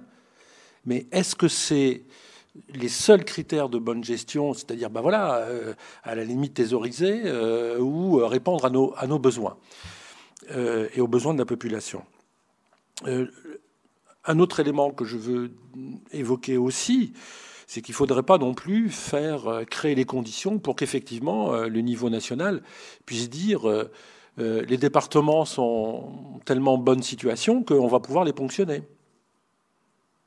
Et il faut qu'on joue dans cette contrainte, à la fois répondre à des critères de bonne gestion, répondre bien sûr aux besoins de nos concitoyens et éviter qu'effectivement du côté de l'État, les choses... voilà. Alors on a évoqué un contexte fragile. Moi je ne pense pas que le contexte soit fragile compte tenu des derniers propos du président, puisque voilà, l'emploi semble s'améliorer, on a des demandes, on fait des gains en insertion, Pauline l'évoquait, etc., etc. Donc le contexte n'est pas si fragile que ça, il est incertain tout simplement. Il est incertain. Bon. Dire aussi que, au vu des éléments qu'on nous apporte là, franchement, il y a un certain nombre de délibérations qu'on a votées, et notamment là, qui, moi, et excusez-moi, je ne veux pas être ni désagréable, etc., mais enfin, baisser des subventions de l'ordre de 3 000 euros de 60 à 65%, compte tenu du résultat du compte administratif, ça paraît un petit peu... bon, c'est proche du ridicule, quoi. Hein, voilà. Et donc, ne pas vouloir ouvrir une ligne éventuellement de dépenses pour savoir si effectivement les bénéficiaires du RSA accèdent bien à leurs droits, au vu du résultat budgétaire, ça paraît quand même un petit peu... Alors, ça ne va pas révolutionner les fonctionnements du service. Moi, j'entends parfaitement la préoccupation de la première vice-présidente, qui dit qu'effectivement, les équipes ont aussi leur rythme de travail. On ne peut pas non plus tout bouger dans les fonctionnements d'équipe, etc. Tout ça aussi, ça doit être progressif. Mais peut-être qu'on a... Je voulais juste dire ça. Peut-être quand même que par rapport aux besoins de la population, même s'il y a des choses qui s'améliorent, on en est tous satisfaits, bien évidemment, un excès de prudence n'est peut-être pas forcément un critère de bonne gestion. Oui, merci pour ces propos. Mais je dirais que les chiffres, ils sont conjoncturels. C'est-à-dire qu'on améliore ces fameux ratios, Mais cette année, l'année prochaine, ils peuvent complètement se dégrader très rapidement, parce qu'on a un niveau de dette qui est quand même toujours très élevé. On a un niveau de dette quand même qui est très élevé, ça, faut bien le reconnaître, faut le dire. On l'a baissé un petit peu depuis le début du mandat dernier, mais on est encore sur un niveau qui pèse lourd. Quand vous comparez avec les autres départements, on aurait peut-être dû mettre, Christophe, cette fameuse grille où il y a tous les départements avec les diagrammes en bâton, où on est quand même, nous, dans les plus lourdement endettés. Alors l'Aisne est largement au-dessus de nous, mais l'Ain est à peu près comme nous, mais après il y a d'autres départements comme le Calvados qui est tout bas dans notre strate. Donc c'est pour ça que je dirais que ces chiffres, ils sont peut-être un peu en trompe-l'œil. Moi j'ai en mémoire aussi, je pense que Hugo aussi, un certain nombre d'élus, enfin quelques élus ici en mémoire, 2008, la catastrophe qui nous tombe dessus, où au mois de juin, on est tous en train de ramer pour combler la chute des DMTO qui passait, si je me souviens bien, de 60 millions à 42 ou 43 millions d'euros. Et en cours d'année, on s'aperçoit que ça se dégrade et ça plonge d'un seul coup. Là, on est sur un niveau de DMTO qui est extrêmement élevé, qui nous fait finalement ce résultat positif. Mais les DMTO, bon, pour l'instant, j'écoute souvent M. Dumay, évidemment, et M. Couturier qui nous disent, bon, les DMTO, pratiquement toutes les semaines ou tous les 15 jours, on fait un peu le point. Pour l'instant, ça tient.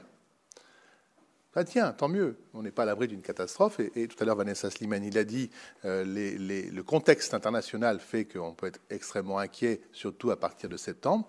Le contexte politique national peut faire aussi qu'on ait des inquiétudes pour le mois de septembre, pour la rentrée, où ça peut, on sent qu'on est sur une période un peu fragile, un peu mouvante. Donc je pense qu'on est quelque part une provision sur le canal, c'est déjà bien.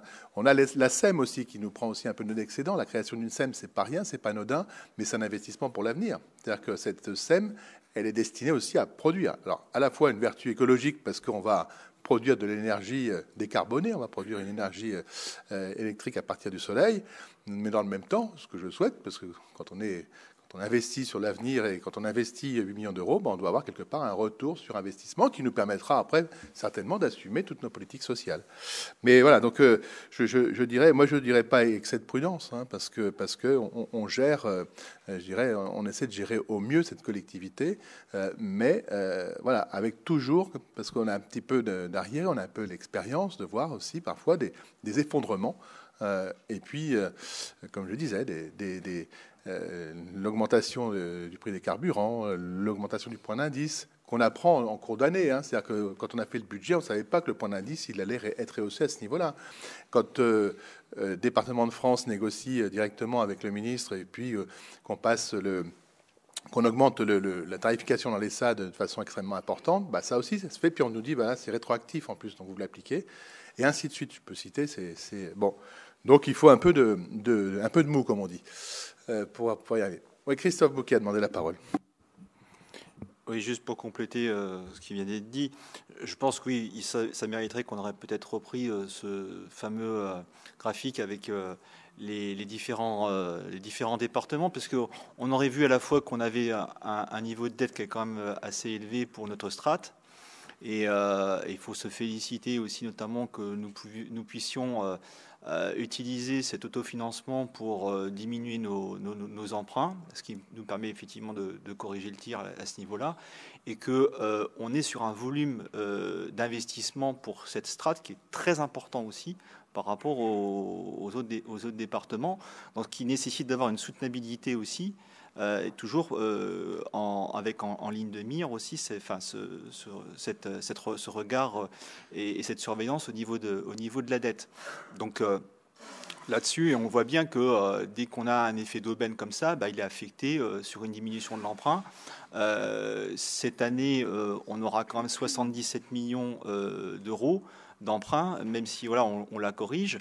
Donc, ce qui veut dire que quand même notre financement est quand même aussi financé par de l'emprunt. Et puis sur les facteurs conjoncturels, alors on est quand même tous les ans sur une augmentation du budget de fonctionnement. Là aussi, plus 16 millions quand même, je l'ai dit tout à l'heure, entre les deux CA, ce qui représente quand même plus de 3%. On verra aussi l'année prochaine, lorsqu'on présentera le compte administratif 2022, qu'on sera au-delà de ces chiffres-là, puisque tu l'as effectivement rappelé, à la fois sur les charges de personnel, mais aussi beaucoup sur les fluides. Là, on aura une augmentation très importante. Et donc, voilà. Alors après, c'est sûr qu'il y a toujours cette question et cette sémantique sur l'excès de prudence qu'on peut avoir, mais au même temps, une réalité aussi des chiffres et qu'il faut quand même toujours observer. Et puis, dernière chose sur les subventions. Les subventions n'ont pas baissé, c'est que simplement, il y a toujours eu, sur les 2 dernières années, 2020-2021, l'effet Covid, où il y a un certain nombre de subventions qui n'ont pas été réclamées parce qu'il y a eu des animations qui ont été annulées, il y a un certain nombre d'actions qui n'ont pas eu lieu. Et donc, c'est ce qui explique cet écart, notamment entre 2020 et 2021. Mais on avait inscrit le même niveau de crédit et on continue effectivement aussi d'inscrire beaucoup d'actions, y compris sur le fonctionnement. Bien, merci. Y a-t-il d'autres interventions? Oui, Hugues Saury.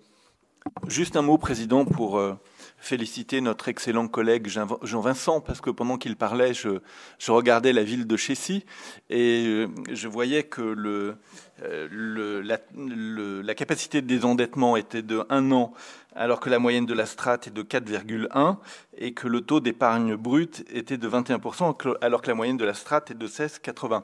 Et donc, je le félicite pour sa prudence qui s'exerce aussi bien dans sa commune que dans notre département. Je vous remercie. Merci pour cette information capitale.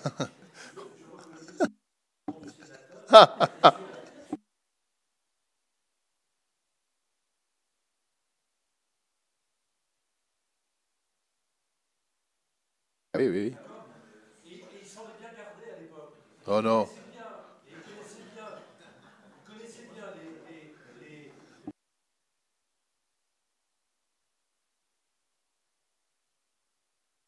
Oui, mais tu vois, je te félicite, Jean-Vincent. Voilà, des bons chiffres, des très bons ratios. Peut-être qu'il faut qu'on regarde un peu toutes les communes du département. Bien, allez, je vais laisser, peut-être s'il n'y a plus de débat, je vais laisser Madame la Première Vice-Présidente œuvrer.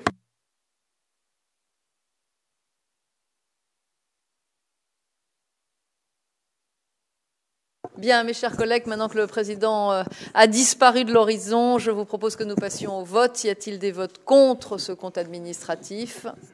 Des abstentions? 12, je pense. Bien, merci beaucoup. Et nous appelons donc le président à revenir, à nous rejoindre.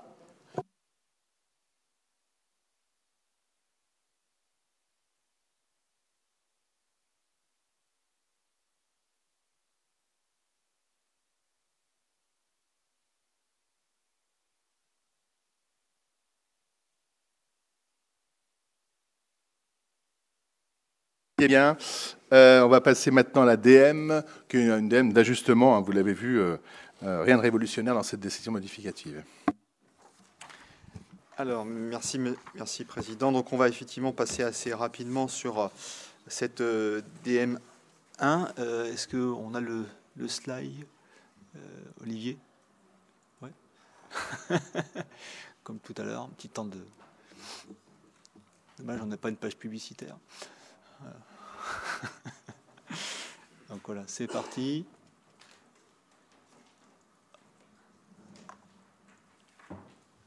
Voilà. Donc voilà un résultat 2021 qui s'élève à 37 millions d'euros grâce au report de 5,6 millions en recettes d'investissement. Donc il ressort à 42,6 millions d'euros. Donc on en profitera, donc, comme je vous dis, pour principalement faire baisser l'emprunt d'équilibre de 35,2 millions. Donc c'est principalement, comme l'a dit effectivement notre président, des ajustements techniques qui sont liés à la reprise du résultat 2021 et au report. Et on va intégrer les propositions nouvelles, ce qui fait que ce projet de DM numéro 1 du budget principal s'équilibrera à la somme de un peu plus de 129 millions d'euros en dépenses et en recettes, donc toutes sections confondues, fonctionnement et investissement. On passe au slide suivant, voilà. Donc les propositions nouvelles sur les deux sections, donc en fonctionnement, plus 7,3 millions d'euros en dépenses et 12,9 en recettes. Et en investissement, sur la section d'investissement, 14,2 millions en dépenses et moins 34 en recettes. Donc les ratios cibles, là aussi, sont corrigés par rapport à ce qui a été dit effectivement précédemment, puisqu'on a maintenant l'effet correcteur de ce résultat, avec un taux d'épargne brute qui passe à 10,9% et puis une capacité de désendettement à 7,7 années. Et puis, donc le principal ajustement, comme je viens de l'indiquer, qui est sur l'emprunt d'équilibre, qu'on corrige à moins 35,2 millions d'euros. Tout d'abord, sur les dépenses de fonctionnement, donc, je vous indiquais donc 7,3 millions d'euros, ce qui correspond à un peu plus de 1,3% par rapport à ce qu'on avait voté au budget primitif. Donc, les principaux postes, vous avez effectivement cette présentation où on a tout d'abord 3,6 millions d'euros qui sont rajoutés sur les contributions de fonds de péréquation en DMTO, bon, ce qui est aussi un peu la conséquence de ce qu'on peut observer sur les droits de mutation. 2,4 millions d'euros réajoutés là aussi sur les charges de personnel, qui est aussi la conséquence du Ségur et l'augmentation du point d'indice qu'on anticipe et le relèvement du SMIC. Des équilibres budgétaires sur la maison de l'enfance, là aussi avec l'impact du Ségur et du point d'indice de 0,5 millions. 0,3 rajouté sur les créances éteintes ou admissions en non-valeur. 0,3 sur le carburant. 0,2 sur les reversements taxes d'aménagement CAIE. Et puis 0,1 sur le remboursement des frais de déplacement des agents. Et puis une correction sur les frais d'hébergement avec l'arrêt progressif de l'accueil des MENA en hôtel, où on a fait un correctif de 300 000 euros. Sur les dépenses d'investissement, donc 14,2 millions d'euros ont été rajoutés, donc ce qui correspond à 6,1% par rapport au budget primitif. Donc la décomposition, donc c'est la principale mesure qu'on vous a aussi annoncé. Vous aviez un rapport sur ce sujet hier sur la création de la SEM photovoltaïque, où on mobilise là 8,5 millions d'euros en actions. Hein. Donc il s'agit d'acquisition de parts dans le capital de la SEM. 3,4 millions d'euros sont rajoutés sur les opérations routières, 1,5 million sur les matériels d'impression et de reprographie, donc il a aussi une inflation importante ces derniers temps, 1,1 million d'euros sur les programmes d'aide, dont 0,5 pour l'échangeur Sarangi-Di, et puis 0,3 sur les programmes bâtimentaires du SDIS, et une diminution, là, un correctif de 1,2 million d'euros à la baisse qui est inscrit par rapport au décalage que nous avons observé sur les travaux de l'EHPAD d'Outarville.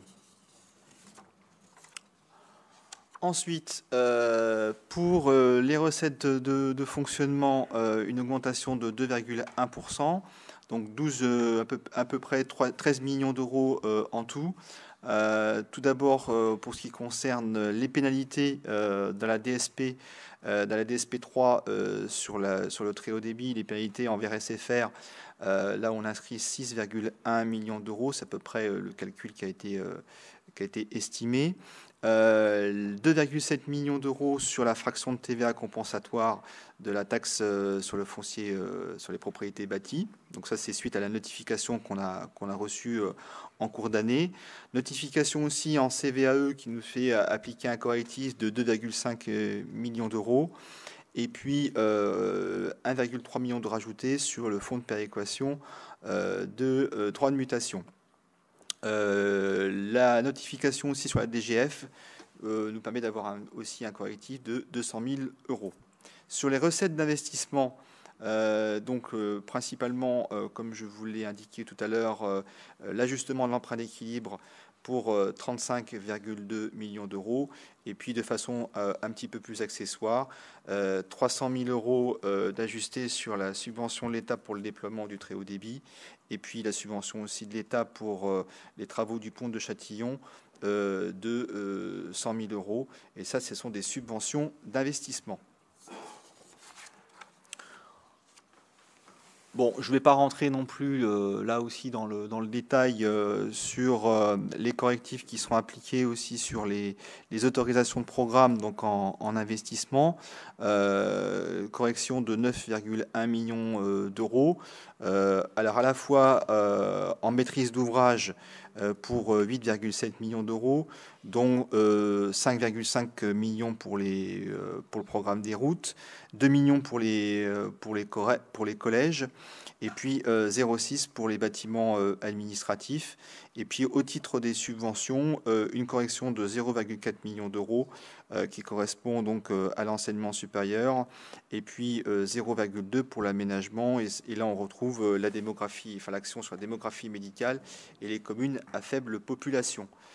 Sur les ajustements en autorisation d'engagement, donc c'est-à-dire en fonctionnement, donc un peu moins de 3 millions d'euros. Là aussi décomposé à la fois sur la maîtrise d'ouvrage du département de 2,7 millions d'euros qui sont consacrés donc à la formation au niveau des ressources humaines, sur les moyens aussi informatiques et télécommunications. 0,3 millions d'euros aussi pour les collèges, pour les moyens en informatique et sur la gestion patrimoniale, et 0,2 millions d'euros pour les routes correspondant à l'exploitation du domaine routier. En matière de subventions, un petit correctif aussi de 200 000 euros qui correspond donc à la gestion de l'eau et au milieu aquatique. Et puis là aussi, comme tout à l'heure, pour l'enseignement supérieur, avec les bourses et notamment les crédits sur la recherche. Au final, donc, nous avons un budget 2022 qui n'appelle pas d'ajustement majeur au regard des résultats de la gestion sur les premiers mois de l'année, notamment au niveau du RSA et des droits de mutation, et nous venons de l'évoquer.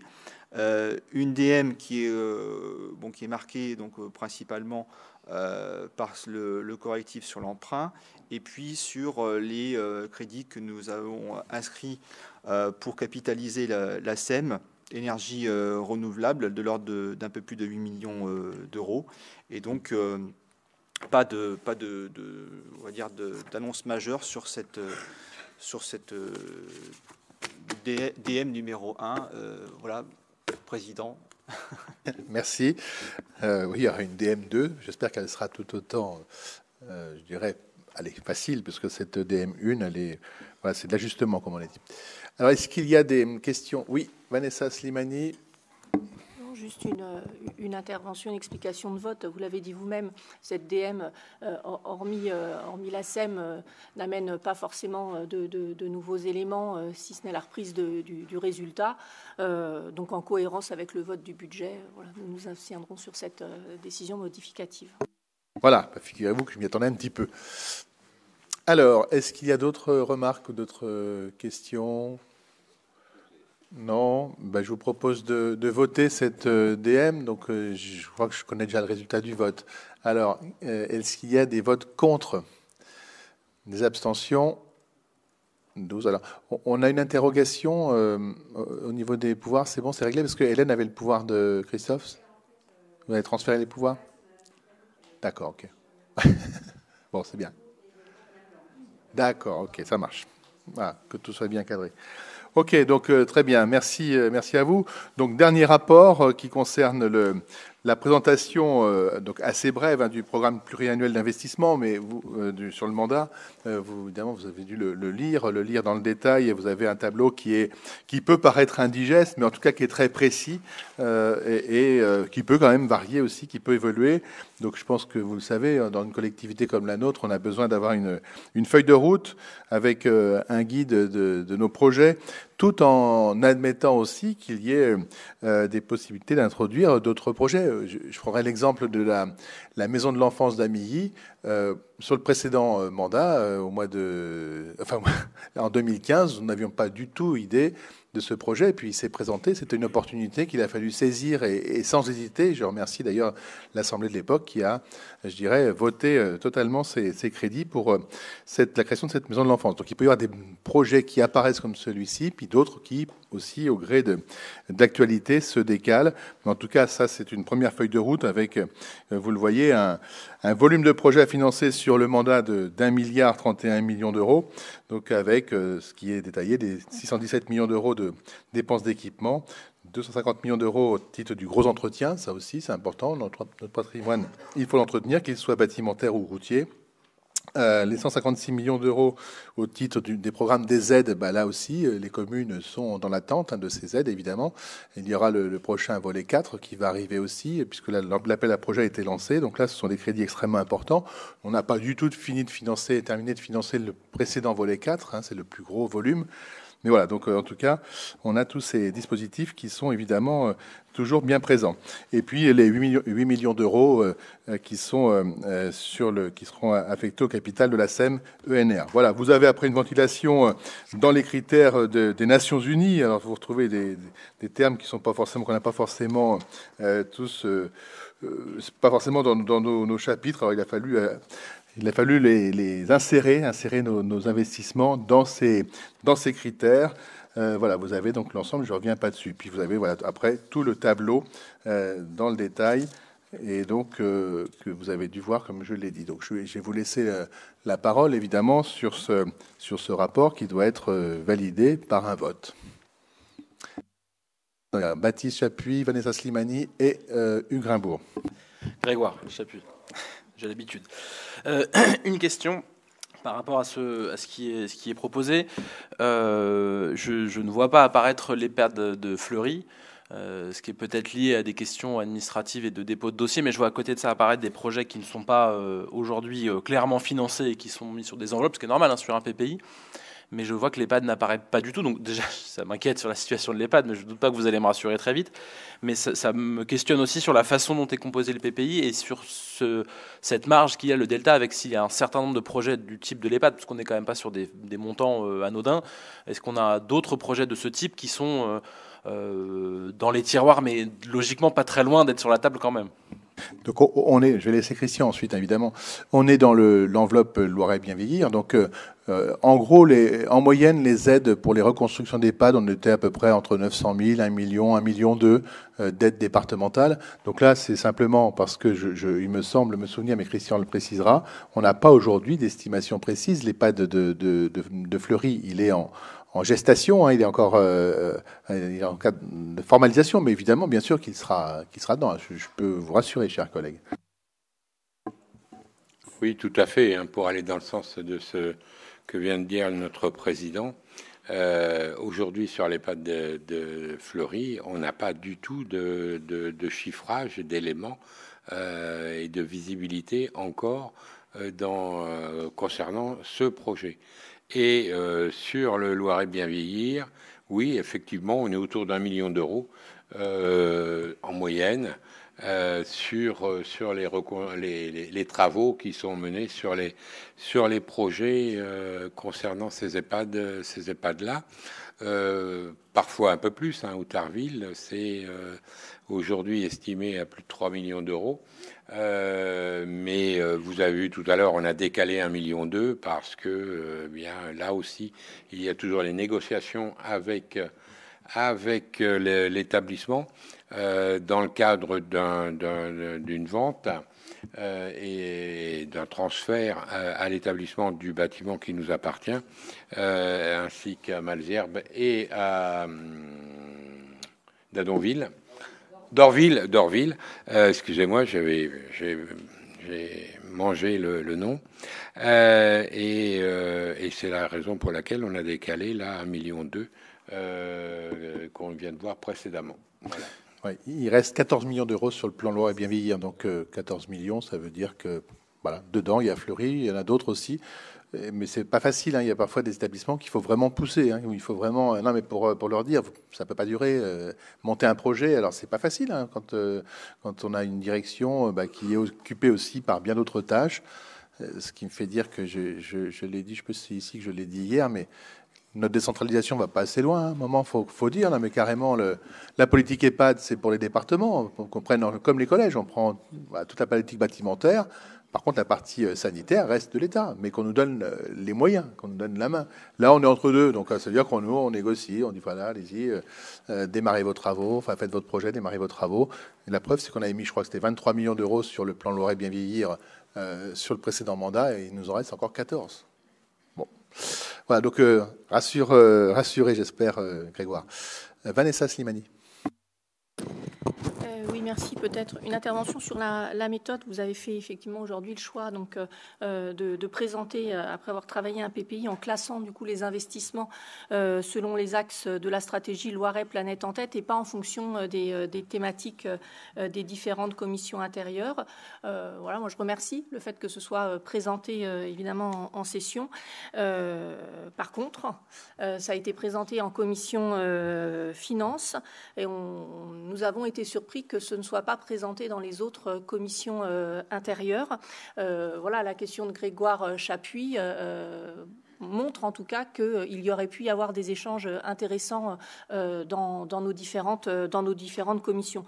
C'est regrettable, ça fait un peu suite à la présentation du projet de mandat que nous avions reçu que quelques jours avant, quand il s'agit là de documents stratégiques importants pour la politique départementale. Ça mériterait sans doute d'être travaillé, en tout cas là maintenant c'est posé, donc c'est un peu trop tard, mais voilà, il aurait été, avec ce souci de présentation à l'ensemble des conseillers départementaux, que ce soit présenté avant, tant sur le projet de mandat que sur le PPI dans les commissions, pour qu'on puisse effectivement en échanger.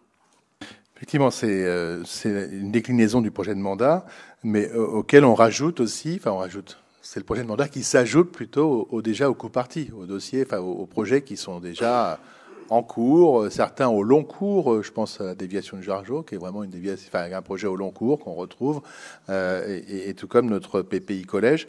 Après, effectivement, ça a été présenté à la commission des finances, à laquelle Hélène et Mathieu, je pense, il me semble que non, enfin oui, c'était oui.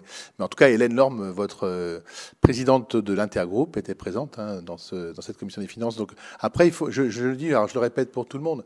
N'hésitez pas, après que les commissions se soient réunies, à faire circuler. Alors, par rapport à vos groupes, vous avez aussi des groupes avec des secrétaires de groupe qui peuvent aussi assurer la circulation de tous les documents. Non, vous n'avez pas?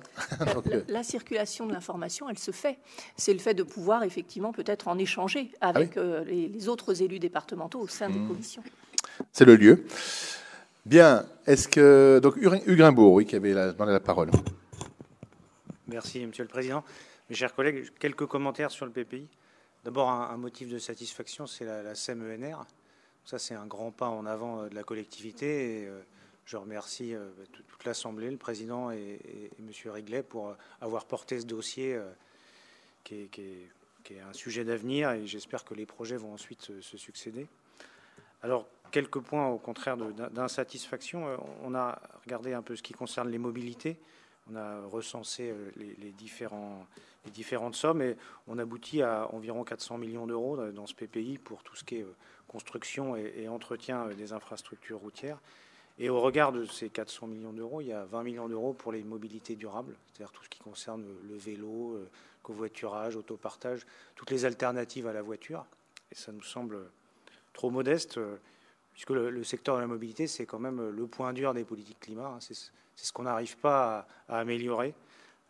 Sortir de la voiture thermique, c'est un vrai défi et on a du mal à trouver des solutions. Et c'est pour ça qu'il faut que le département s'engage plus fort que ce qui est présenté dans ce PPI.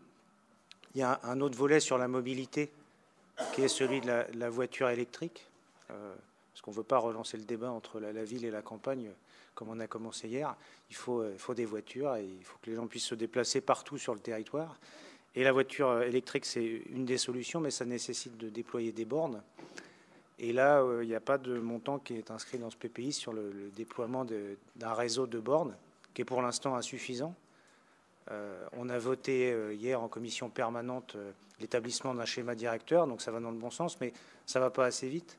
Et j'en veux pour preuve qu'il y a un an, il y avait déjà eu en session une délibération pour lancer un schéma directeur.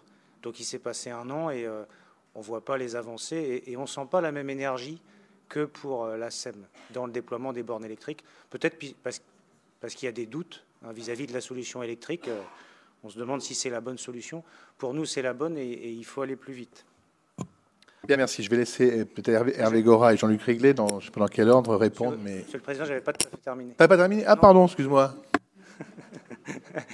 Je vais finir vite, je ne vais pas prendre trop de votre temps. Un autre sujet, c'est la stratégie bas carbone. Donc, on a mis beaucoup d'efforts pour établir le plan bas carbone du département et je regrette qu'il ne soit pas décliné dans le PPI, puisque pour terminer l'exercice, il faut mettre en correspondance les actions avec les investissements qui vont avec, qui sont associés. Et là, cet exercice n'est pas fait, donc c'est absolument indispensable de le faire pour donner de la crédibilité à la stratégie bas carbone du département. Donc ça, c'est un regret que ça n'apparaisse pas dans le PPI et je pense que c'est quelque chose à mettre en œuvre pour savoir de quoi on parle, quels sont les montants investis pour mener à terme cette stratégie bas carbone. Et puis, une dernière remarque sur la politique de mobilisation en faveur des territoires. C'est des grosses sommes qui sont transférées aux autres collectivités sans que le département puisse exprimer ses priorités.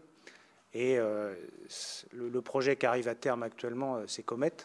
Et Comet, pour nous, c'est un peu l'exemple de ce qu'il ne faut pas faire. Un projet surdimensionné, totalement contradictoire avec des exigences de sobriété ou de dépenses parcimonieuses de l'argent public. Et le département a quand même mis 26 millions d'euros dedans. Donc ça, c'est regrettable. Et le dispositif de transfert d'argent se poursuit à l'actuel comme il l'a été pour Comet. Et on ne voit pas très bien comment on va empêcher que, à nouveau, des projets de cet ordre-là se voient le jour. Et comment, nous, dans l'Assemblée, en tant qu'élus, on peut avoir la main pour indiquer des priorités, des exigences et faire en sorte que ça n'arrive pas à nouveau. Je vous remercie.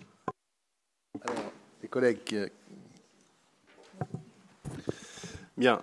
Donc, en réponse déjà concernant le schéma directeur, effectivement, Hervé évoqué hier, il est bien évident que c'est une première phase. Alors, même si ça a déjà été évoqué l'année dernière, semble-t-il, ceci étant, aujourd'hui, une fois que le schéma directeur sera, je dirais, établi, à partir de là, il n'est pas forcément non plus obligatoire que le département se porte maîtrise d'ouvrage, mais ça peut aussi faire l'objet d'une DSP, par exemple, je dis bien.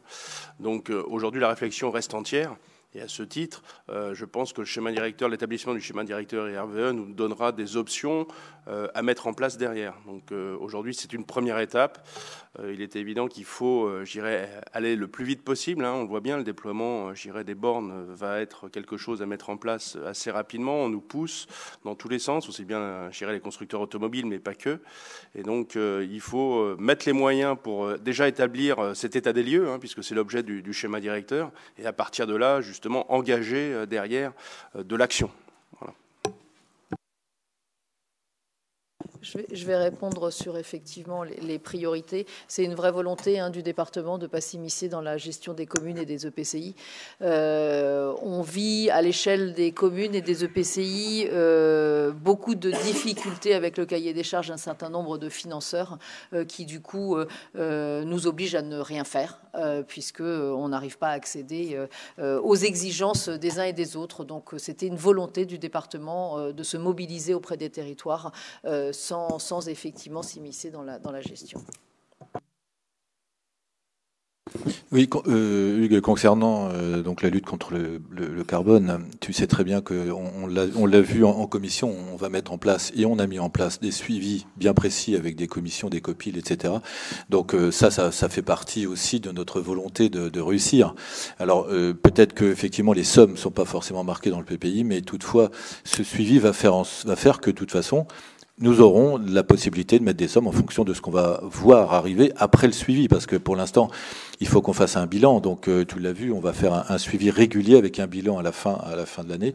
Donc là, on pourra aussi réagir pour 2023 et on verra ce que l'on va mettre en face. Ouais, je pense qu'on peut y ajouter, donc Hervé Gorin l'a dit, hein, le schéma sur les bornes IRVE, mais on a repris cette délibération parce qu'on travaille conjointement avec la métropole et le syndicat du Nord-Loirais. Donc ce qu'on veut maintenant, c'est avoir une dimension qui soit entièrement départementale et que la métropole soit aussi, je dirais, partenaire sur cette étude. Donc c'est important d'avoir cette cohérence. Et puis je dirais sur les mobilités, il y a quand même le schéma mobilité qui est travaillé en ce moment et puis qui sera certainement soumis à votre approbation à la fin de l'année avec le schéma cyclable qui est un peu révolutionnaire. Là, il faut en convenir. À l'échelle d'un département, pardon, je suis pas sûr que je demanderai à mes collègues. Je suis pas sûr que ça soit décliné à l'échelle départementale partout ailleurs. Et surtout que derrière, on a une grande ambition. C'est qu'il y a des financements. Mais les financements, on les inscrira quand les intercos, quand les communes seront prêtes aussi au niveau du foncier. Il y aura un peu de consommation foncière. J'ose espérer que la loi sur la non-artificialisation des sols nous impose pas des études interminables en nous disant, en nous bloquant finalement la réalisation de pistes cyclables sur le département, parce que là, je serais très contrarié. Enfin, je pense qu'on serait tous un peu contrariés. Ou alors, s'il faut faire des pistes cyclables, mais sur de la terre, ça va pas être terrible parce que ça va un peu coller aux roues à certaines périodes de l'année. Donc, nous, ce qu'on veut, c'est ça, un vrai schéma et ensuite des vraies pistes cyclables qui vont être mises en place. La première, ça pourrait être entre Brissy et Orme. Là, ils sont prêts, ils sont dans les starting blocks, ils nous attendent. Je sais qu'il y a entre Gien et Briard, là aussi, ils sont quasiment prêts. Et puis, il y en aura bien d'autres qui vont arriver. On mettra des critères, comme vous le savez, peut-être rejoindre les collèges, 2 villages entre eux, 2 hameaux entre eux, mais à condition qu'on ait du foncier et à condition qu'on puisse faire cette véritable politique départementale cyclable. Donc, on nous a reproché à un moment, on disait quand on sait les bandes dérasées, les bandes, on élargissait les routes pour pouvoir circuler avec plus de sécurité au-delà, après le pointillé de limite de chaussée. On nous a dit, non, c'est rien, ça sert à rien. J'ai reçu des courriers de Vélorussion, des photos, etc. Bon, Vélorussion, j'espère qu'on va les voir un jour, pour qu'on discute vraiment, face à face, pas par mail interposé ou par Facebook interposé. C'est pas le contact humain, ça ne devrait pas exister. Donc, qu'on soit vraiment sur du face à face. Et on va vraiment avancer là, sur cette politique-là. Il y a une très grande ambition. Je pense que vous ne pouvez pas nous reprocher de ne pas avoir d'ambition dans ce domaine-là. Donc ça fait partie aussi de la stratégie bas carbone. Et puis Pauline l'a dit, sur l'opportunité de choisir des projets communaux, non, c'est vrai qu'on ne s'y mise pas. Par contre, le prochain volet 4, vous savez déjà qu'il y a une enveloppe de 20 millions d'euros de réservée sur le campus Madeleine. C'est un signe très fort qu'on donne. C'est-à-dire que le département vient sur la politique universitaire. Au-delà de ce que font les autres collectivités. C'est un signe vraiment où on croit, on mise sur la jeunesse, sur l'éducation. Donc là aussi, je pense que c'est quelque part, il y a peu de départements qui entrent aussi de cette manière sur le champ universitaire. C'est un choix qu'on a fait il y a déjà quelques années. Donc voilà, pour défendre un petit peu ce projet. Après, c'est vrai que sur ce tableau, ça peut toujours évoluer un petit peu. Est-ce qu'il y a d'autres remarques sur ce PPI? Non. Je vous propose de voter. Est-ce qu'il y a des votes contre? Non. Des abstentions? Oui. Les 12, je suppose. Voilà, 12 abstentions. OK, merci bien pour votre compréhension. Bon, allez, nous avons terminé, du coup, cette session, cette DM2. Merci à vous toutes et tous. Donc, nous avons fait les adieux à Jean-Luc Théris. Je ne sais pas si, il est déjà reparti, parce que Jean-Luc, je l'ai vu passer tout à l'heure dans le haut, mais merci à lui. Écoutez, je vous souhaite un bel été. On se retrouvera en session au mois d'octobre. Voilà, soyez prudents toujours, parce qu'on voit bien que le virus circule. Il circule encore très fort. Il peut mettre un peu KO. On a la preuve avec Hélène qui est bien touchée. Et on souhaite évidemment un bon rétablissement à Hélène, à Florence Galzin, et à tous ceux qui sont touchés aujourd'hui. Alors, je ne sais pas si Florence a demandé la parole. Parce que... bon, je pense que là, désolé, la séance est levée. Voilà, parce que je pense... à moins qu'elles soient encore là. Florence, tu es encore là ou pas? Oui, je suis là. Ah, bah, parce qu'on ne voit pas, on n'avait pas l'image, nous. Bon, alors, vas-y, tu peux dire ce que tu as à dire. Ouais, ça peut être traduit en dehors du compte-rendu, c'est pas gênant. C'était juste pour dire à Monsieur Chapuis que dans le PPI, hier, il avait eu un petit doute, mais je lui confirme bien, il regardera qu'il y a les travaux du pôle 12-14 que l'on avait vus seront bien faits en 2023 et pas en 2024. En 2024, c'est le pôle ado qui est un bâtiment annexe. Donc, on est bien 2022 et 2023 comme on l'avait demandé en commission. Voilà, c'est tout. Mais j'avais dit hier, Florence. Donc, que les travaux commençaient en fin juin pour une livraison en 2023. Et c'était donc on a 2 Chapuis. Alors, c'était le frère. Voilà, en tout cas, merci à vous toutes et tous et bel été.